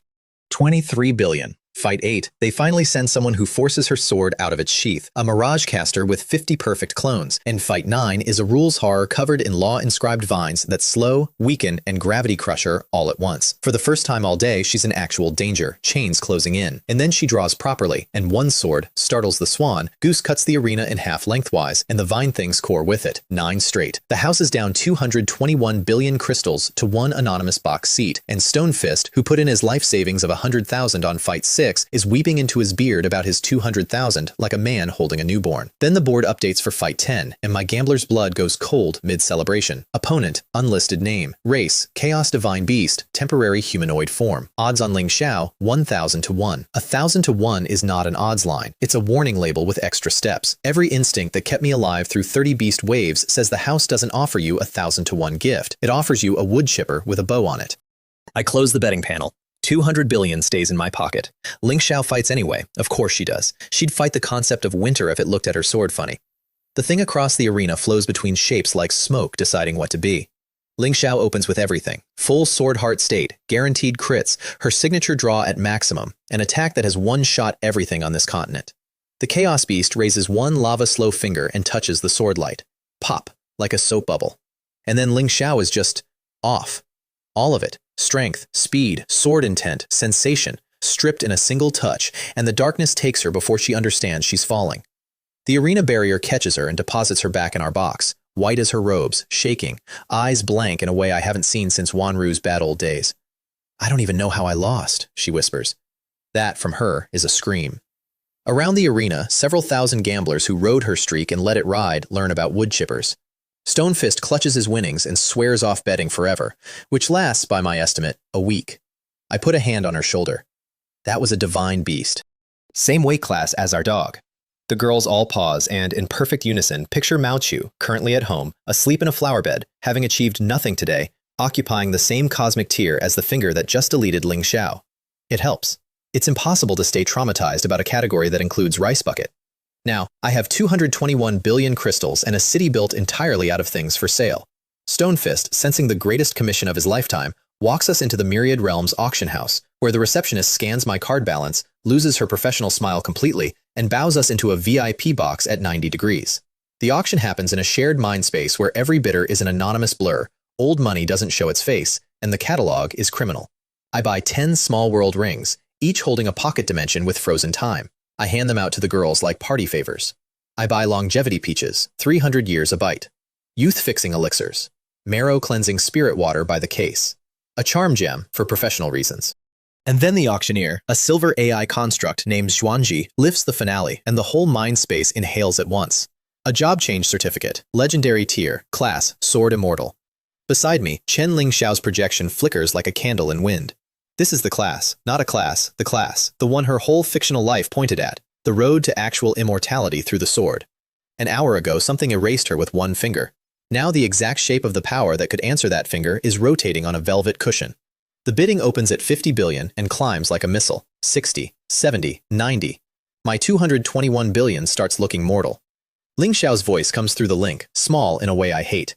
My lord, it's too much, let it go. Ling Xiao, whose sword arm earned this money?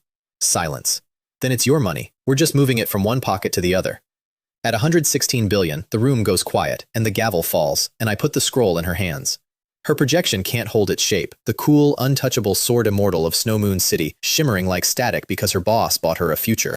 What's left in my account after the fees? 320,000 crystals. From 200 billion to pocket lint in one afternoon. I'm so broke, I announce, with enormous satisfaction. All I ever have left is money. On the ride home, a few alley predators from the auction house tail us, having seen the size of my card. My spiders blink through the void twice, and the predators are following an empty road. Some lessons Iron Curtain City teaches for free. The job change itself takes Ling Xiao one night behind the academy's doors. A night, she mentions afterward with zero drama, of sword chi scouring her body and soul, where the slightest error meant death and annihilation. She walks out at dawn wrapped in 3 strands of white immortal energy, and her panel has stopped pretending to be reasonable. Attack multipliers in the tens of thousands of %. A flying sword skill with the word immortal in the tier column. Attributes north of 35,000 each. Yesterday, a finger deleted her. Today, I genuinely don't know what happens if that finger tries again, and judging by the small, sharp smile she's wearing, neither does she, and she'd love to find out.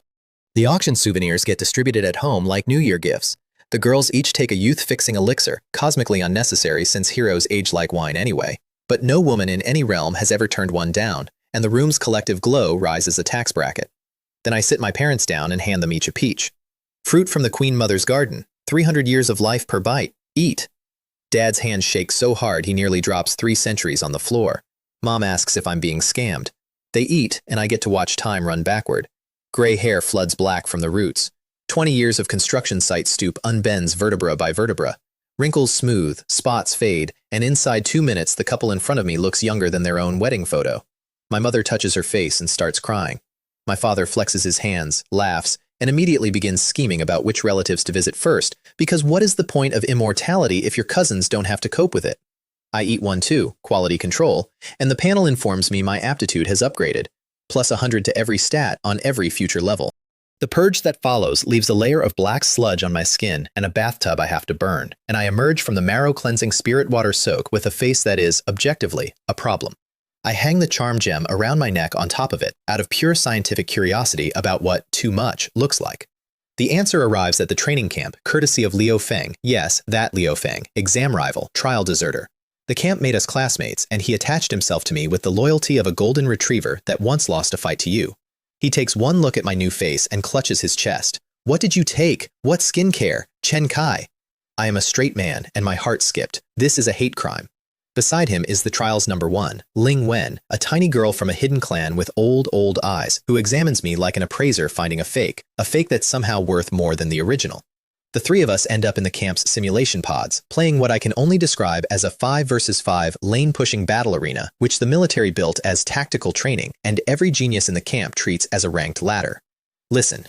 I spent my first life getting dragged into these games by my roommates every single night for a decade. These children were not ready. First blood in 90 seconds. A perfect ace on the final push. Liu Feng comes out of his pod screaming about carrying. Ling Wen demands to know how a first-timer reads jungle rotations, and I tell them the truth, which is that I'm simply talented, which is the funniest lie I've told all year. The fun gets cut short by a commotion in the hall. Wu Zhaoxuan, the moon-robed sponsor prince of the camp, doing a walkthrough. The whole building tilts toward him like plants toward sun. His gaze sweeps the crowd, hits my face, and stops for a visible half-second, and I watch the most eligible young master in the capital experience the novel sensation of being the second best looking person in a room. The charm gem stays. The gem has earned its keep. Then the actual mission drops. Mars. Not a metaphor. The training class loads 300 of us into a silver saucer. The nation has secret interstellar craft. Of course it does. The ride is smoother than the airport shuttle.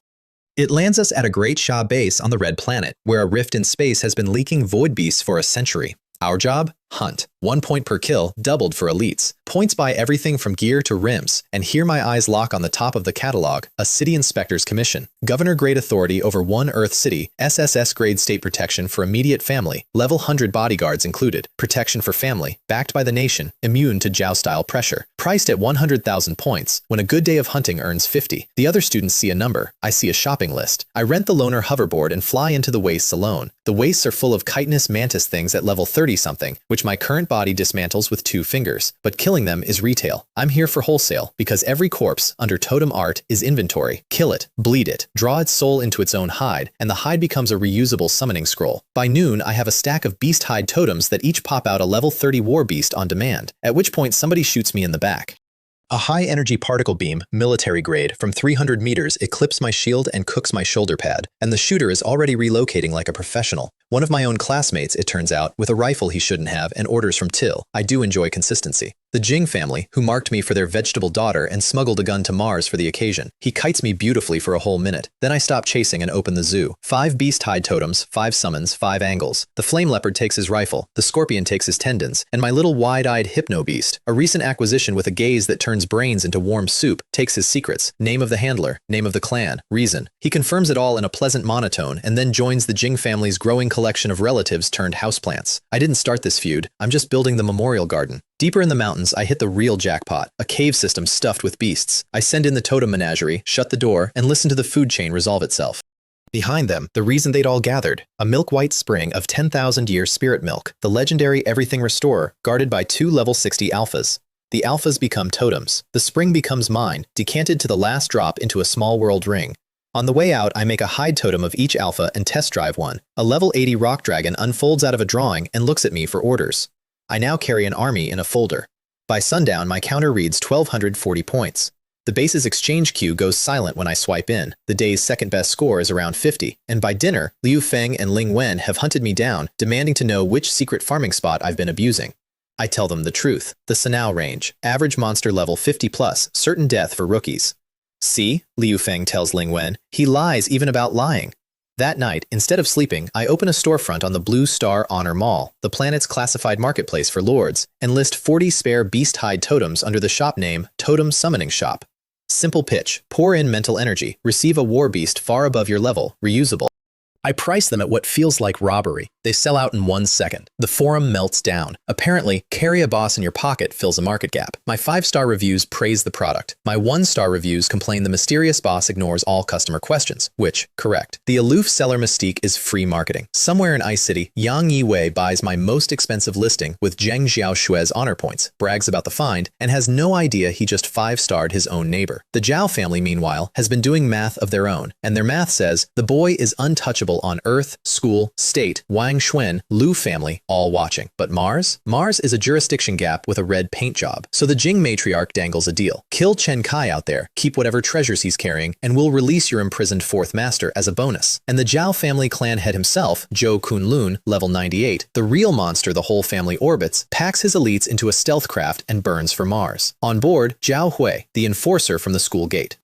And Huang Qingya, the swordswoman who escaped my steelyard with a scar and a grudge. The full set, delivered to my doorstep. Sometimes the universe just remembers your birthday. Their stealth tech beats the base's satellites, and their tracker, keyed to a dying spy's marker, walks them straight to my cave in the Sunset Range. 30 elites drop from the craft in perfect formation and ring me in. Zhou Kunlun doesn't monologue much. At level 98, you mostly let the pressure differential talk. It says, everything else you fought was weather. I'm climate. I open the entire folder. 40 hide totems ignite at once. The cave mouth becomes a zoo riot. Bears, raptors, scorpions, wind wolves, level 30 to 50, a wall of teeth in every direction. And on top of it, my 2 alphas unfold, the rock-armored earth dragon and the shadow lightning leopard, level 80 apiece. And the Zhao elite's formation stops being a formation. In the chaos, I go hunting personally, vine shield up, wind steps chaining, and I find Huang Qingya exactly where the leopard's lightning hurted her. Last time, she cut my shoulder and walked away laughing about my family's future. This time I put 5 stacked wood spikes through her fire shield and a dagger through the center of her chest and hold her gaze while the arrogance drains out with everything else. For my mother's torn hair. For carve his parents. Zhao Hui sees her fall and breaks completely, drops to his knees mid-battle, offers me the Zhao family's secrets, his loyalty, his life as my dog, and finally, desperately, our shared alma mater. We're schoolmates, Brother Kai. You didn't remember that at the school gate. The dagger remembers for both of us. Which leaves the clan head, and the clan head is a different sport entirely. Level 98 doesn't fight my zoo, it weathers it. His palm strikes erase my summons in 2s and 3s. The earth dragon dies buying me a minute. The leopard, pinned in a gravity lock, gets pounded into light. My whole arsenal, the totems, the skills, the stats, bleeds him and slows him and does not stop him, and his eyes over the battlefield carry a simple message. When the last pet drops, I start on you. So I do the thing nobody in this solar system knows I can do. I step through the boundless gate, out of Mars entirely. His roar of fury arrives cut off mid-echo and reappear in Snow Moon County's practice yard, where Chen Ling Xiao is mid-form with her new immortal sword. Ling Xiao, work trip, right now. Can you kill a level 98? She sheathes the sword. Where? Carrying a passenger through the gate to another planet turns out to cost like a religion. My mental sea drains so fast my vision goes black at the edges and my nose starts bleeding halfway through the transfer.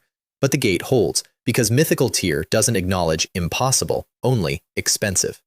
Zhou Kunlun is still pounding the empty air where I vanished when the space beside him folds open and a woman in white steps onto Mars like she's entering a garden. He doesn't recognize her. Why would he?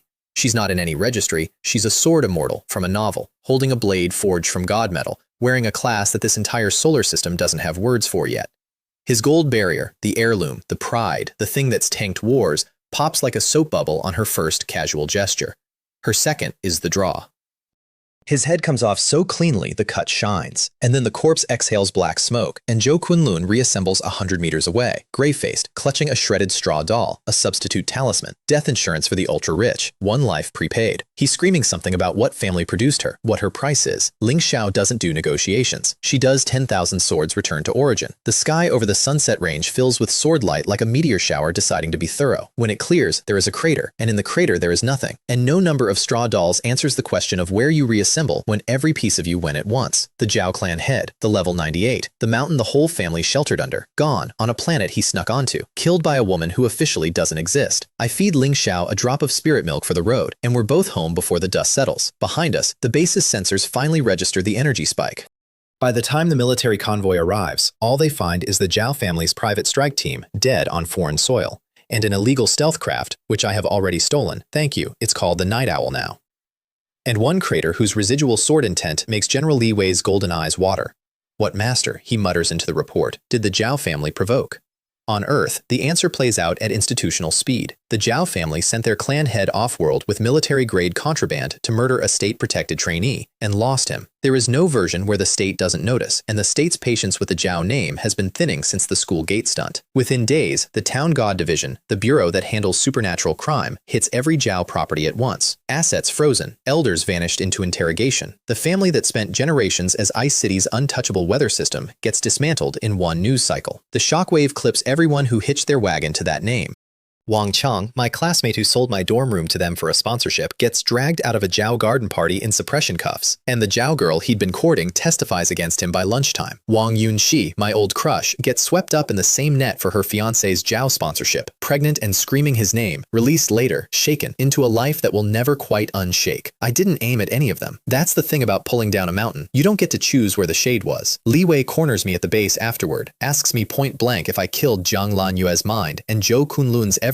I give him my best confused rookie face. He doesn't believe a syllable of it, and formally offers me the Liu family's SS-grade patronage on the spot, which I decline, politely. He sighs and delivers the real message. The Jing family is a pillar clan. The state itself can't easily touch them. Watch your back. Understood. But between us, the Jing family should watch theirs. My garden has room. Mars has one more present for me before the plot arrives. Deep in a lava fissure, chasing a trail of hopping metal sprites, gang metal spirits, which only spawn near a top-grade vein, I find an underground lake of magma with a house-sized sphere of supreme gang metal source floating in the middle. Supreme gang metal, the material that makes weapons unbreakable, priced on the honor mall at 1,000,000 points per pound, permanently sold out because nobody sells it. Guarding it, an ancient gilded tortoise, level 153. I check its moveset for a while from behind a rock. It spits sword chi. That's it. That's the whole kit. Devastating mountain drilling sword chi on a slow cooldown from a body that turns like a cruise ship. 150 levels of pure stat, 0 levels of imagination. So I fight the ancient guardian of the sacred metal the only honorable way. I stand at maximum range and have 60 summoned beasts pelt it with ranged attacks for an hour while I dodge its spit on a 9-second rhythm. It's not a battle. It's a tower defense game where I'm the towers. The most majestic creature on Mars dies annoyed. I make its shell into a defensive buff totem for the whole team. And the metal sphere, all 10 tons of it, goes into my ring. 10 tons. The market wants 1,000,000 points a pound, and I'm carrying it home like groceries. The forge back home gets the first order. 4 custom weapons for 4 ladies, gang metal edition, mutated blueprints, no expense spared. Ling Xiao's crimson dragon sword that grows stronger with every kill. Yuer's 9 netherworld pipa, whose music now shatters souls and shields alike. Wu Zetian's god-slaying spear with an execution rider. Wanru's shadowless dagger with an instant kill threshold. All 4 indestructible, all 4 humming with enough spirit to make the forge puppets nervous. Watching the girls test them is like watching 4 natural disasters unwrap Christmas. And then the sky over Mars splits open, and history crawls out. A pillar of light punches from horizon to orbit, visible in daylight, and every scanner on the planet screams the same impossible reading: immortal energy. Inside the light, an image resolves, a rammed earth terrace 3,000 meters on a side, hung with palaces, and on the terrace, blurred figures, a king in ancient robes, drinking, surrounded by dancers. The expert's verdict lands on every channel at once and sounds insane in every language. It's the Deer Terrace, King Zhao of Shang's pleasure palace, the wine, pool, and meat forest guy, the tyrant from 3,000 years ago, projected life-size over Mars. Every power on the planet scrambles teams to the site, and when the terrace's edge starts fountaining treasure, 7-colored gems, spirit herbs, raining onto the sand, 100,000 years of primate instinct beats 100 hours of safety briefings, and soldiers and lords alike break ranks and charge the glitter. I stand at the rim with Liu Feng and Ling Wen, watching humanity's finest scramble for shiny objects in the shadow of a dead king's party, and say the 5 most useful words of my career. I feel like this isn't real. The terrace agrees. It expands, not moves, expands like space folding around a mouth and swallows everything: the looters, the soldiers, the armored vehicles, General Li Wei, Liu Feng, Ling Wen, and me mid-sentence. When my senses reboot, I'm wearing Bronze Age leather armor, holding a bronze halberd, standing in a screaming tide of soldiers under banners I've only seen in museums. The system's cheerful clarification: Echo of Time, the Battle of Mian-Chi, Investiture of the Gods Era, Faction, Army of Zhao. Objective: survive, contribute, and don't die, because dying here counts. Let me explain what the Battle of Mian-Chi means for those who skip the myth. It's a chapter of the Investiture of the Gods where actual demigods grind actual armies into paste as a rounding error. And within the first minute, I get a live demonstration. A black-armored general on a shadow beast, Chen Bo, tears through our lines and beheads 5 famous Zhao generals in about 8 seconds while his wife snipes their eyes out from the wall with golden needles. Names I read in a novel as a kid, dying in the mud in front of me, on schedule. The transplanted moderns figure out the meta fast. We are gnats on a battlefield of gods, and the system grades on contribution. So a few hundred of Earth's finest young lords adopt the tactic of our people, hiding behind rocks and last-hitting stray soldiers like shameless jungle campers. I spot Liu Feng crossbow poaching wounded stragglers from a krenel. Ling Wen strafes the walls on an honest-to-goodness flying broom, tipping enemy archers off parapets. General Li Wei, undercover in Shang colors, quietly deletes whole squads and warns me off his lane like we're queued in the same ranked match. The system dings history at us as it happens. Earth tunneling 2 Xing Sun dies on schedule, minus contribution for our whole faction. His widow charges out for revenge and dies to the needle sniper, also on schedule, minus again. The gods' plot armor holds and ours frays, and everyone adjusts their farming routes accordingly. And then, at midnight, the script reaches its famous scene: Chen Bo's solo raid on the Zhao command camp, the night he nearly decapitates the entire Holy War by riding through 100,000 men to kill King Wen himself. I happen to be camped near the command tents. I watch the black streak split the guard lines, watch Najia and Yang Wei scramble half a beat late, watch the sword light rise over the king of the dynasty to be, the single hinge pin of this entire mythological timeline, and I activate the gilded tortoiseshell totem. A dome of dark gold light snaps over the command camp, plus 20% constitution, a 1,000-point shield, half again resistance to everything, for every ally inside. Chen Bo's legendary killing blow lands on a bodyguard who should have evaporated, and the man survives it, coughing blood through a golden shimmer, historically unkillable strike absorbed by my level 1 53 turtle shell buff. Chen Bo's face, mid-raid, does something I'll treasure forever. It double takes. The god's assassin, meeting customer support. The stolen half-second is enough. Naja's ring hits him, the formation closes, the raid fails, and King Wen lives. And from the command banners, an old man with a whip that beats gods looks across the chaos, through 100,000 soldiers, directly at me. Yang Jicheng, the grand strategist of Heaven's War, making a note. The system makes one too. Key figures preserved. Battlefield contribution massively increased. After that, history reverts to rails. Chen Bo's wife dies to a debuffed needle hand. Ling Wen's broom wash gets a shared assist, and she will not shut up about it. Chen Bo himself falls for the classic bait, chases a decoy out of the city, and gets hammered into paste from underground exactly as the novel wrote it, proving that even gods lose to a good gank. The walls of Mian-Chi fall, the banners of Zhao go up, and the terrace, satisfied, spits us all back onto the cold Martian sand. The rewards land while we're still counting limbs. Everyone gets graded. My grade includes an inheritance for witnessing and altering a divine battle, a supernatural art called the Earth Movement Technique, true earth merging, travel through stone, the actual skill I just watched a demigod use, minus the getting hammered into paste part, and 5 fragments of the Investiture of the Gods itself, which fuse in my backpack into 5 items that make my hands sweat. Immortal rank job change certificates, unrestricted, any bearer, any class the fragment sees fit. 5 tickets to actual immortality, transferable. I do not tell a soul on that landing pad. Ling Wen, who earned 2 fragments herself and burned both on her heroes, spends the flight home radiating the specific misery of a girl doing certificate math in hindsight. I keep my face blank and my backpack blanker. I already know exactly whose names are on my 5.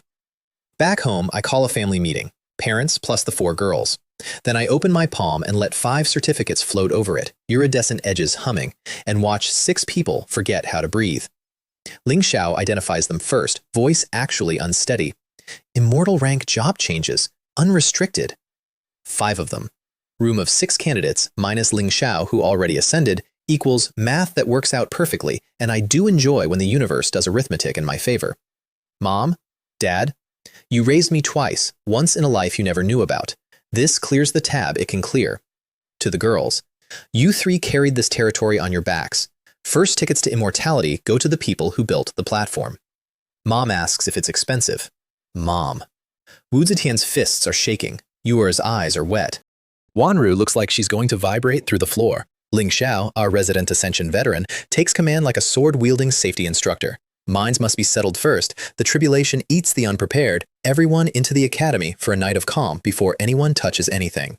The next morning, the academy doors open and 3 new immortals walk out. Yuer first, and the air around her has learned to carry music without instruments. Celestial musician. Her Shame the Flowers debuff is now a battlefield law. Her song deals damage in 4-digit percentages and suppresses demons on contact, and she has a dance that shields an entire army while it heals them. The concubine who was strangled at a courier station for being too beloved is now, personally, a walking imperial orchestra with air superiority. Wanru next, Netherworld body. The girl the story stripped of talent now is the underworld, locally, a domain that suppresses the spiritually lesser by 90%. Eyes that mark destiny's weak points, a soul chain that executes at 35% health, and, this one I had to sit down for, a passive that auto-cancels 1 lethal blow against any ally near her. The saddest character in that novel is now the reason nobody on my roster can die. Authors, take notes. Then Wu Zetian and the courtyard bends. Destiny Dragonborn. Her stats come out at nearly triple the others. 88,000 strength, 98,000 spirit, with a dragon vein domain, a spear that executes the controlled, and an aura literally titled Mandate of Heaven. The panel might as well have printed, yes, she was always going to be the strongest, why did you ask? She reads her own numbers, nods once, and says, acceptable. The word has come home. And then it's my parents' turn, and the academy doors open, and I forget the panel exists. They come out standing on clouds. 2 actual, fluffy, white auspicious clouds, drifting at knee height. My mother is touching hers like it might pop. My father shifts his weight, testing the suspension. The panel says Spirit Plant Fairy and Fairy of Wondrous Sound. He grows blessed land wherever he stands and summons guardian war trees. She plays healing across a 300-meter dome and shatters evil with a cord. But the certificates clearly looked into their souls and decided the essentials first. These 2 people should never have to take a bus again. The girls crowd around congratulating them, and my parents, who yesterday were construction workers with a debt ledger, stand on their clouds accepting compliments from an empress, 2 legends, and a sword immortal, deflecting furiously. Oh, we're nothing. Look at you girls. So capable. My mother is fully planning to grow vegetables with a divine agriculture skill. My father asks Wu Zetian, shyly, if a spear like hers is hard to learn. The conqueror of dynasties personally commissions him a gang metal copy of her own weapon. Mom gets a pipa like yours. And I stand there watching my parents get armed like myth-tier warlords by their son's kingdom. And yes, fine. The lighting in the academy is also very aggressive. Then Dad says the thing I knew was coming. Son, could we go home? Just to visit, see the relatives, now that we're… He gestures at the cloud. So we go home to Ice City and find the house stripped, not robbed, harvested. TV, fridge, mom's sewing machine, the walks. While the Zhao storm kept us away, the friendly neighbors picked our home down to the wallpaper. My mother stands in the empty room where her whole pre-me life used to be, and her new immortal serenity cracks right down the middle. I put a hand on each parent's shoulder. Good timing, honestly. You've outgrown this place. Let's go buy the best house in the city. The sales kid at Ice City's top agency takes one look at my parents, currently presenting as a stunning couple in their mid-20s, and pitches them a starter home for your younger brother here. The joy on my mother's face could power the entire villa district we then proceed to buy into. Snowy cloud top, mountainside, lake view, 38 million, paid in full, keys same day. The agent's hands shake through the whole transaction. On the way out, we bump into Chen Xiaoting, old-class monitor, herself freshly rich off her lord career, who greets me, glances politely at my siblings, hears them call me son, and experiences a full system reboot on the sidewalk. Aunt looks younger than me. What pill? What pill? We are neighbors now, she says faintly. Let's keep in touch, and drives away at walking speed, staring in the mirror. The relative tour that follows is my parents' victory lap, and I would not deny them 1 second of it. Every aunt gasps. Every uncle wants to know what supplements. The cousins want into the chaos lands until I tell them, conversationally, some true stories about mortality statistics, at which point they rediscover their love of stable office employment. I transfer $1 million to each household. The ones who lent us tower money when we were nobody get theirs with interest and a bow, and we leave behind a family group chat that will not recover for a decade. One more errand before the peace runs out. Wang Xuan calls. A private exchange meeting for level 100 lords in the capital. Would I like to observe?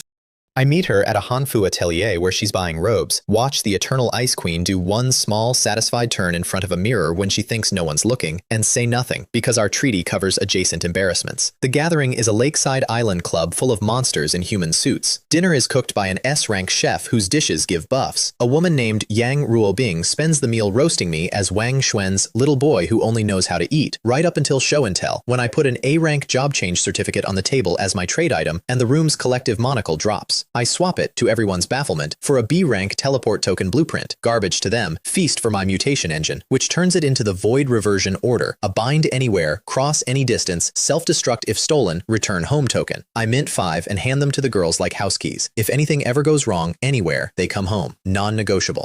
Wang Xuan auctions an epic pet food recipe seeking a life extension treasure for a dying elder. The room's best offer is 50 years, and she's about to settle when I ping her privately. I have a 300-year peach. The look she gives me across that room could be framed. We trade after hours. Her uncle gets 3 centuries. I get an epic recipe for a certain freeloading divine puppy, and Wang Xuan tells me, with unprecedented gravity, that she owes me a debt heavy as mountains. Between that and the incident that never happened, our ledger is getting genuinely complicated. Then Yang Ruobing auctions a city charter token, found a whole branch city license, and I buy it with 12 grams of Zheng metal shavings from my forge floor, at which point the room learns I own supreme Zheng metal and briefly loses its collective mind. 12 grams. I have 10 tons. Some facts the world isn't ready for. We're saying goodbyes outside when the night rips open. A claw of transparent force, big as a house, punches out of nowhere at the girl beside Yang Ruobing, little Li Man, hidden clan prodigy, all of 14.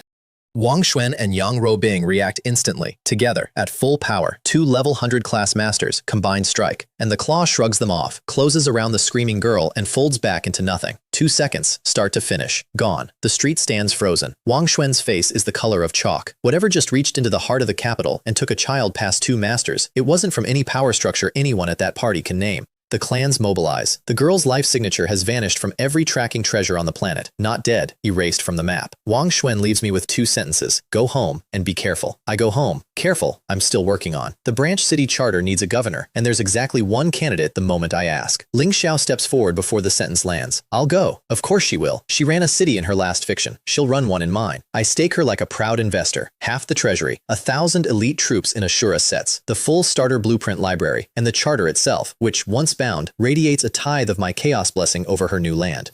She crosses the Great Southern River and plants Snow Moon County on the far plain, named for the city she governed in her novel, because some people carry their homes with them. Her tavern, every branch city gets a hero building, and hers mutates into the Snow Moon Tavern, naturally, pays out on the first pull. A lazy swordsman in blue robes with a wine gourd, who saunters out of the summoning mist asking if this establishment stocks anything decent. Liu Yun, the wine sword immortal, SS rank, evasion tank, drunk-style sword arts, 0 respect for anyone, for about 4 seconds, which is how long it takes him to sense the sword intent coming off his new boss. He goes from slouch to fist salute mid-sentence. Sword immortals recognize sword immortals, alcoholics recognize good employers. He stays. Ling Xiao's management style turns out to be beautifully simple. 1 hostile alien territory dismantled per day. Proceeds fund the city. I audit her first raid personally. A rabbit-headed lord's fortress wall, sliced open by casual sword chi from beyond bowshot.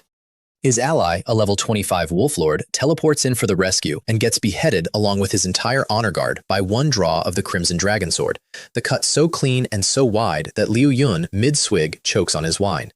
Old song, what is that sword? I felt space flinch. Ling Xiao flicks the blade clean. It's new. It's adequate. Her employee retention method is pure awe. Back in the main county, I finally spend on infrastructure I've been putting off. An alchemy workshop blueprint from the black market, mutated into the 9 Revolutions Celestial Palace. 9 simultaneous furnaces, auto-upgrading pill grades, a core flame that refuses to fail. Its maiden batch is for a very specific client. I feed it Wang Xuan's epic pet food recipe and 100,000 crystals, and it produces 1 long-on-sized pill smelling like heaven's own kitchen. Mao Chou materializes from across the territory at a dead sprint, sits with the discipline of a soldier at parade, and vibrates. He swallows the pill, glows all 7 colors, hiccups, and falls asleep on the spot, then keeps falling asleep, deeper, until a shimmering cocoon of light wraps around him. The freeloader is evolving. The single laziest divine beast in recorded chaos, leveling up the only way he was ever going to, unconscious, mid-nap, on full room and board. I carry the cocoon to the safest corner of the Great Hall and tell the staff that if anything happens to this dog while I'm gone, the responsible party answers to my mother. Wu Zetian, meanwhile, has interpreted my absence policy as an expansion mandate and, honestly, correctly. She splits the home army. Yuer and Wanru sweep west, she drives east, and the campaign reports start reading like weather bulletins. Territory taken. Territory taken. Lords of 6 species introduced to the Mandate of Heaven at Spearpoint. Every alien warlord they crush streams 500% experience back up the chain to me, which produces the funniest side effect of my entire career. I level up in my sleep on another planet, because somewhere in the chaos my empress got bored before breakfast. Which is the exact life situation I'm in when the deity's training class sends the notice that ends the peaceful chapter of this story for good. Unknown civilization ruins detected on Mars, opened to all trainees. Enter at your own risk. Report within 24 hours. The follow-up briefing is the part that empties chairs. The last time humanity opened an ancient ruin, the Mariana Trench, 1,000 elites went in, and fewer than 100 came back, and they never even found the door. The time before that, the far side of the moon, 10,000 went in, and the survivors' salvage jump-started half our modern tech tree. Ruins are where civilizations bury their inheritance and their immune system in the same box. 136 of us volunteer anyway. Li Wei looks over the formation and offers one final exit ramp. Nobody takes it. He almost smiles. On Mars, at the site, the scale finally lands. This isn't a training class field trip anymore. The rim of the crater holds 150,000 young lords. Every nation on Earth emptied its under 30 talent pool onto this sand, because the ruins entry rule, glowing over the vortex in letters older than any of our languages, reads level 30 and below only. Force it above that, and the rules delete you. A door that only lets in the young. Every hair on my neck files a formal objection. Ling Wen names the factions around us like a nature documentary. Starhawk legions, Tsarist pioneers, Templar mixed columns, while Liu Feng vibrates with gold rush fever. The gate opens. 150,000 of humanity's finest surge in like it's a theme park. We 3 let the crowd drain first, then step through. The other side is a blue stone corridor the width of a highway, lit by dark red mist, cold as a morgue and smelling of copper. Enormous rusted bronze pillars line the walls, and bound to them, blurred human shadows writhe and whimper. From the deep corridor, the slow drag of chains. The senior lord's kids check their fancy scanners. The scanners shrug. But I grew up on my grandmother's knee in a shelf of yellowed books, and my skin recognizes this decor before my brain agrees to. The pillars, the chains, the specific engineering of the moans. Some genius from the Free Lighthouse contingent decides the spooky pillar is a hologram and shoots it. The whole corridor opens its eyes. 10,000 crimson lights ignite in the mist. The bound shadows begin to scream in a frequency that lives in your spine, and the panel, helpful as ever, headlines what my grandmother could have told them for free. Thy of Hell. First court, the hell of tongue-pulling. The ruins aren't a treasure vault built by some dead alien empire. Somebody built the 18 hells, on Mars, and 150,000 children just walked in the front door. The first court teaches the entrance exam's real lesson in about 4 seconds. Technology doesn't work here. Energy rifles carve glowing lines through the shadow fiends, and the fiends don't notice. High-tech combat blades skate off them like butter knives on granite. What works is chaos-infused weapons and awakened skills, the old power, the personal power, and the crowd sorts itself with horrible speed into the lords who have some, and the lords who are about to be statistics. My contribution to the sorting, a plain dark gold monk's staff I forged from gang metal before the trip, swung with the copied little yaksha art. The shadow fiends fear the metal like it insults their ancestors. 1 clean strike per fiend, black smoke, next. I anchor a pocket of order around Liu Feng and Ling Wen, and we push down the corridor through an hour of chain-dragging, tongue-pulling murder theater, past the bronze pillars, past the blood pool where little masked ghosts work eternity's worst dental clinic on screaming souls. By the far plaza, the count is in. Of 150,000, we've lost 1 in 10. 10,000 of Earth's young elite gone in the lobby. And then the panel does something no ruin has done before. It pays us. Trial of the first court complete. Blessing. Energy recovery permanently increased 20%. Permanent, that is, inside these walls. The mood flips like a switch. A veteran explorer starts shouting that this is a trial ground, that blessings mean a legacy at the end, that whoever holds out inherits a civilization. Greed does what greed does. 30,000+ quitters turn back at the exit. The ruins politely allow retreat, which should scare people more than it does, and the rest of us plunge on with dollar signs where our survival instincts used to be.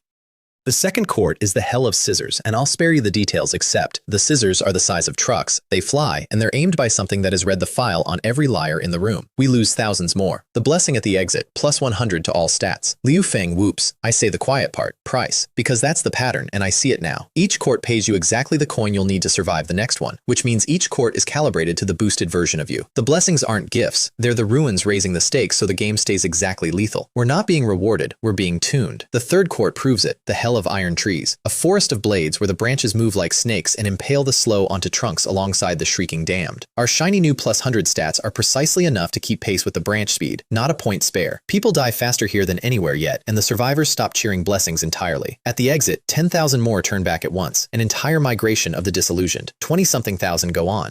The fourth court doesn't attack the body at all. A hall of black mirrors, and your reflection steps out of the glass and steps into you. And then you're drowning in your own worst archive. Every betrayal, every failure, every regret, dredged up, distorted, weaponized. I get the full tour. The deaths of my first parents, the uselessness, the debts, the small hot shames of 2 lifetimes, amplified to soul-crushing pressure, and held at the exact threshold of breaking by the blessing the third court paid out. A soul shield rated for 1 fatal blow. Tuned, precisely, contemptuously tuned. We stagger out of the mirrors pale and shaking, and nobody died in there, which somehow makes it worse. That floor wasn't culling, it was reading us, a trial that audits your sins before it decides what you deserve. Ling Wen says it out loud, hushed. This thing isn't a dungeon, it's a courtroom. The fifth court returns to good old-fashioned murder, the hell of steaming, a pressure cooker canyon of scalding blood rain and gravity that folds people flat, all of it corroding shields on contact and cooking what's under them. This is where I stop free-writing and open the folder. My beast-hide totems deploy in a ring, and the Alpha Aura Beast, the turtle shell buff totem front and center, throw a dome of resistance over every human within 1,000 heads. The dome holds. Outside the dome, nations die screaming. Liu Feng and Ling Wen burn the level 69 Thunderwolf totems I once sold them at retail price, and the Wolves' lightning field stitched the gaps in my dome. My storefront's 5-star reviews are now being written in survivor's blood on Mars, which the marketing department can never, ever use. At the fifth court's exit, the elite of the elite finally break. Not the weak, the strong. The deity's training class seniors, the clan heirs, the national teams, the ones with the best information and the most to live for, all doing the same cost-benefit math and all reaching the same answer. Whatever's at the bottom of 18 of these, we are not built for it yet. The Starhawks withdraw in formation. The Templars retreat with dignity. My own classmates salute and go. The blessing for the survivors, when it comes, explains their math and breaks everyone else's. 10 years of lifespan. Permanent. Effective outside the ruins. The remaining crowd, a few thousand now, goes feral with hope. Life itself handed out as a room-clearing prize. And then the sixth court opens and shows us the bill. The hell of copper pillars, red-hot columns spraying pressurized molten iron in patterns with no blind spots. The floor itself glowing, the air igniting hair. The single deadliest room yet, paid for in advance with 10 years of everyone's life. My totems burn out one by one, holding a lane. The thunderwolves flicker and fade. We cross on willpower and Zheng metal, and at the far side I count what's left of 150,000. 2,000 and change. Then the post-court exodus takes even Liu Feng and Ling Wen, him with a dead arm, her wrung down to the dregs, both bowing out with the last of their dignity intact. 10 years of life is enough profit, Liu Feng says. Getting greedy past this point costs the principal. It's the smartest sentence I've ever heard him say. The vortex to the seventh court accepts 108 of us. I count twice because the number is a joke only this planet's grandmothers would get. 108. The number of the heavens and earth's fated stars. Whatever built this place is fluent in our mythology, or, a colder thought, our mythology is fluent in it. 108 lords out of 150,000, standing at the door of the Hell of Knives, holding 10 borrowed years and a fistful of tuned blessings, all wearing the same expression. Too deep to turn back, too stubborn to want to. The seventh court is a mountain range made of blades, every ridge a sword edge, every slope a greater, the classic knife mountain of every temple mural, scaled up to geography. The entry blessing, plus 50% agility. By now we read blessings like weather forecasts, so everyone knows what's coming before it comes. The blades take flight. 108 of the planet's best do 108 different beautiful things. The Tsarist Iron Man bronzes his skin and walks through the storm ringing like a bell. The Union Enchantress walks a web of light threads. Someone surfs the blade slopes on bare chi. I cheat, obviously. I summon the wind-treading rhino totem, ride it across the sword peaks like a commuter, and back down incoming blades with the gang staff. And one by one, the others copy the idea with their own mounts and flight tools. We lose 9 on the crossing, 9 of the best 100 on Earth, and at the exit, they simply bow out, broken ribs and burned-out talents, and the 8th court takes 99 of us. The hell of the iceberg. A glacier canyon where the cold isn't temperature, but law. Azure moats drifting like snow, and every moat a needle that freezes energy, thought, and soul on contact. The blessing, 50% elemental resistance, buys you seconds, not survival. 2 lords die in the first minute as ice sculptures, shattered before their name tags update. And I finally get to use the inheritance I've been saving since Miangxi. Earth movement technique. I whisper it, and the ground takes me like water takes a fish. Below the frost line, the murder snow can't follow. The world above becomes muffled thunder and blue light. Down here, it's just cold stone and me, swimming through rock in the direction of the exit. A demigod died at Miangxi to teach me this trick, and I inherited it standing on his battlefield. And now it carries me under an entire hell like a subway line the architects forgot to lock. I surface at the exit vortex, alone, dust-free, and wait a polite interval while the surface party dodges soul-freezing needle storms with their lives. 50 of us make it through. The looks I get at the exit range from awe to open accusation, and both are fair. The 9th court opens with a wall of heat like a furnace door, the hell of boiling oil, a boiling crimson sea where the damned bob and shriek, with a blessing of plus 500 fire resistance that promises, per the established exchange rate, that 500 won't be nearly enough. The oil geysers, on cue. Corrosive, soul-staining, everywhere. I look at the 50 best young lords of Earth preparing their last trump cards for another crossing. I look at the nice, solid, oil-proof stone under my feet. Gentlemen, ladies, see you at the exit. And I sink into the earth again, to a chorus of the filthiest multilingual cursing ever assembled in one afterlife, which follows me down through the bedrock like a blessing of its own. Somebody yells that the tunneling bastard has abandoned the team again. Team? I met you people 6 hells ago. My team is on another planet, conquering things. And while I swim through warm stone under a boiling sea on the far side of the void, back home, my family is having a day I'll only hear about afterward. The day everything about my old life and my new one collide on a public highway. My parents, fresh immortals, drive to visit 4th uncle, reformed, farming, pathetically grateful, and are on the expressway home, mom on the phone bragging to her chat group, dad humming to the radio, when a dark blue energy beam slices the highway in half in front of them. Cars cartwheel into the gap. A spatial rift unzips over the wreckage, and figures in black drop through. Foreign make, night work professionals, the kind of team a certain island nation deploys when it has decided to collect a Dragon Nest candidate's family while he's off-world. They close on the sedan fast, precise, certain. 2 civilians, mid-50s on paper, easiest extraction in the file. My mother, who has held her new pipa for exactly 6 days, who still apologizes when a doorbell startles her, panics, grabs the gang metal instrument off the back seat and strums it. Not a technique, not a skill. A frightened farmwife's open-handed jangle through an immortal-grade artifact backed by a fairy of wondrous sounds 60,000-point spirit stat. The world goes white. When the air stops screaming, there is a crater where the front of the assault team used to be. Not bodies, absence. A 100-meter arc of highway, gone to a depth that makes the survivors' cameras shake, edges polished like glass. The rest of the hit squad isn't even ash. The sound waves simply subtracted them from the scene. My mother stands in the ringing silence, holding her pipa, and asks my father the most mom question ever recorded at a strategic weapons event. Old song, did I break something? How much do we owe? My father, a man who once haggled 10 minutes over cabbage, surveys the smoking canyon his wife just installed in national infrastructure, hears the witnesses' phones already filming, and makes the correct executive decision. We're not paying for that. Run. And so the last confirmed sighting of my parents that afternoon is 2 young-looking immortals fleeing the scene of an accidental miracle on a pair of auspicious clouds, at top speed, like celestial shoplifters. In a monitoring hall of the Town God Division, the nation's watchers replay the satellite feed frame by frame. Energy signature exceeding SSS catastrophe thresholds. Source, 1 untrained housewife, registered family of trainee Chen Kai. The duty officer's report, which I will someday get framed, recommends, direct quote, a gentle approach. Nobody volunteers to knock on the door. The state has just discovered that arresting my mother is no longer within its practical capabilities, and files her, formally, under assets too dangerous to inconvenience. That's my family now. That's the distance traveled. 8 months ago, thugs slapped my father in a steelyard over someone else's gambling debt, and there was nothing he could do but beg. Yesterday, professionals came for my mother with a plan and air support, and the plan lasted 4 seconds against 1 wrong chord. E-rank trash of Ice City No. 2 Middle School, national grandfather.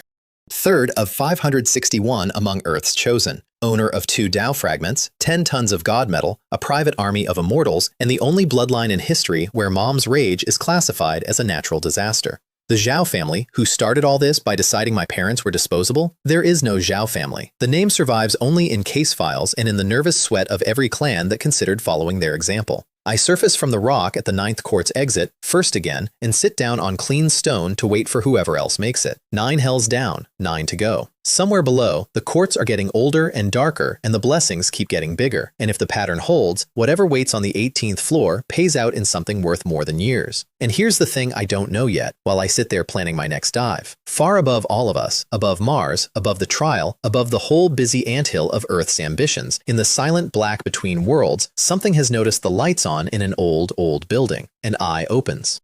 Vast past meaning, older than the myths that named my hells, with 2 small planets reflected in its pupil like dust motes. It looks down at the trial of hell burning on Mars, at the ancient machines somebody left running, and the 150,000 small souls who wandered into it, and the one small soul currently cheating his way through it via the basement. And it murmurs, in a voice that reaches no one and misses nothing. Oh, the trials of hell have appeared in the mortal world? I don't hear it. I'm underground, counting my blessings, planning floor 10, wondering what's for dinner back home and whether the dog has hatched. I waited 2 lifetimes for the universe to notice me. Somewhere in the dark above the sky, it just did.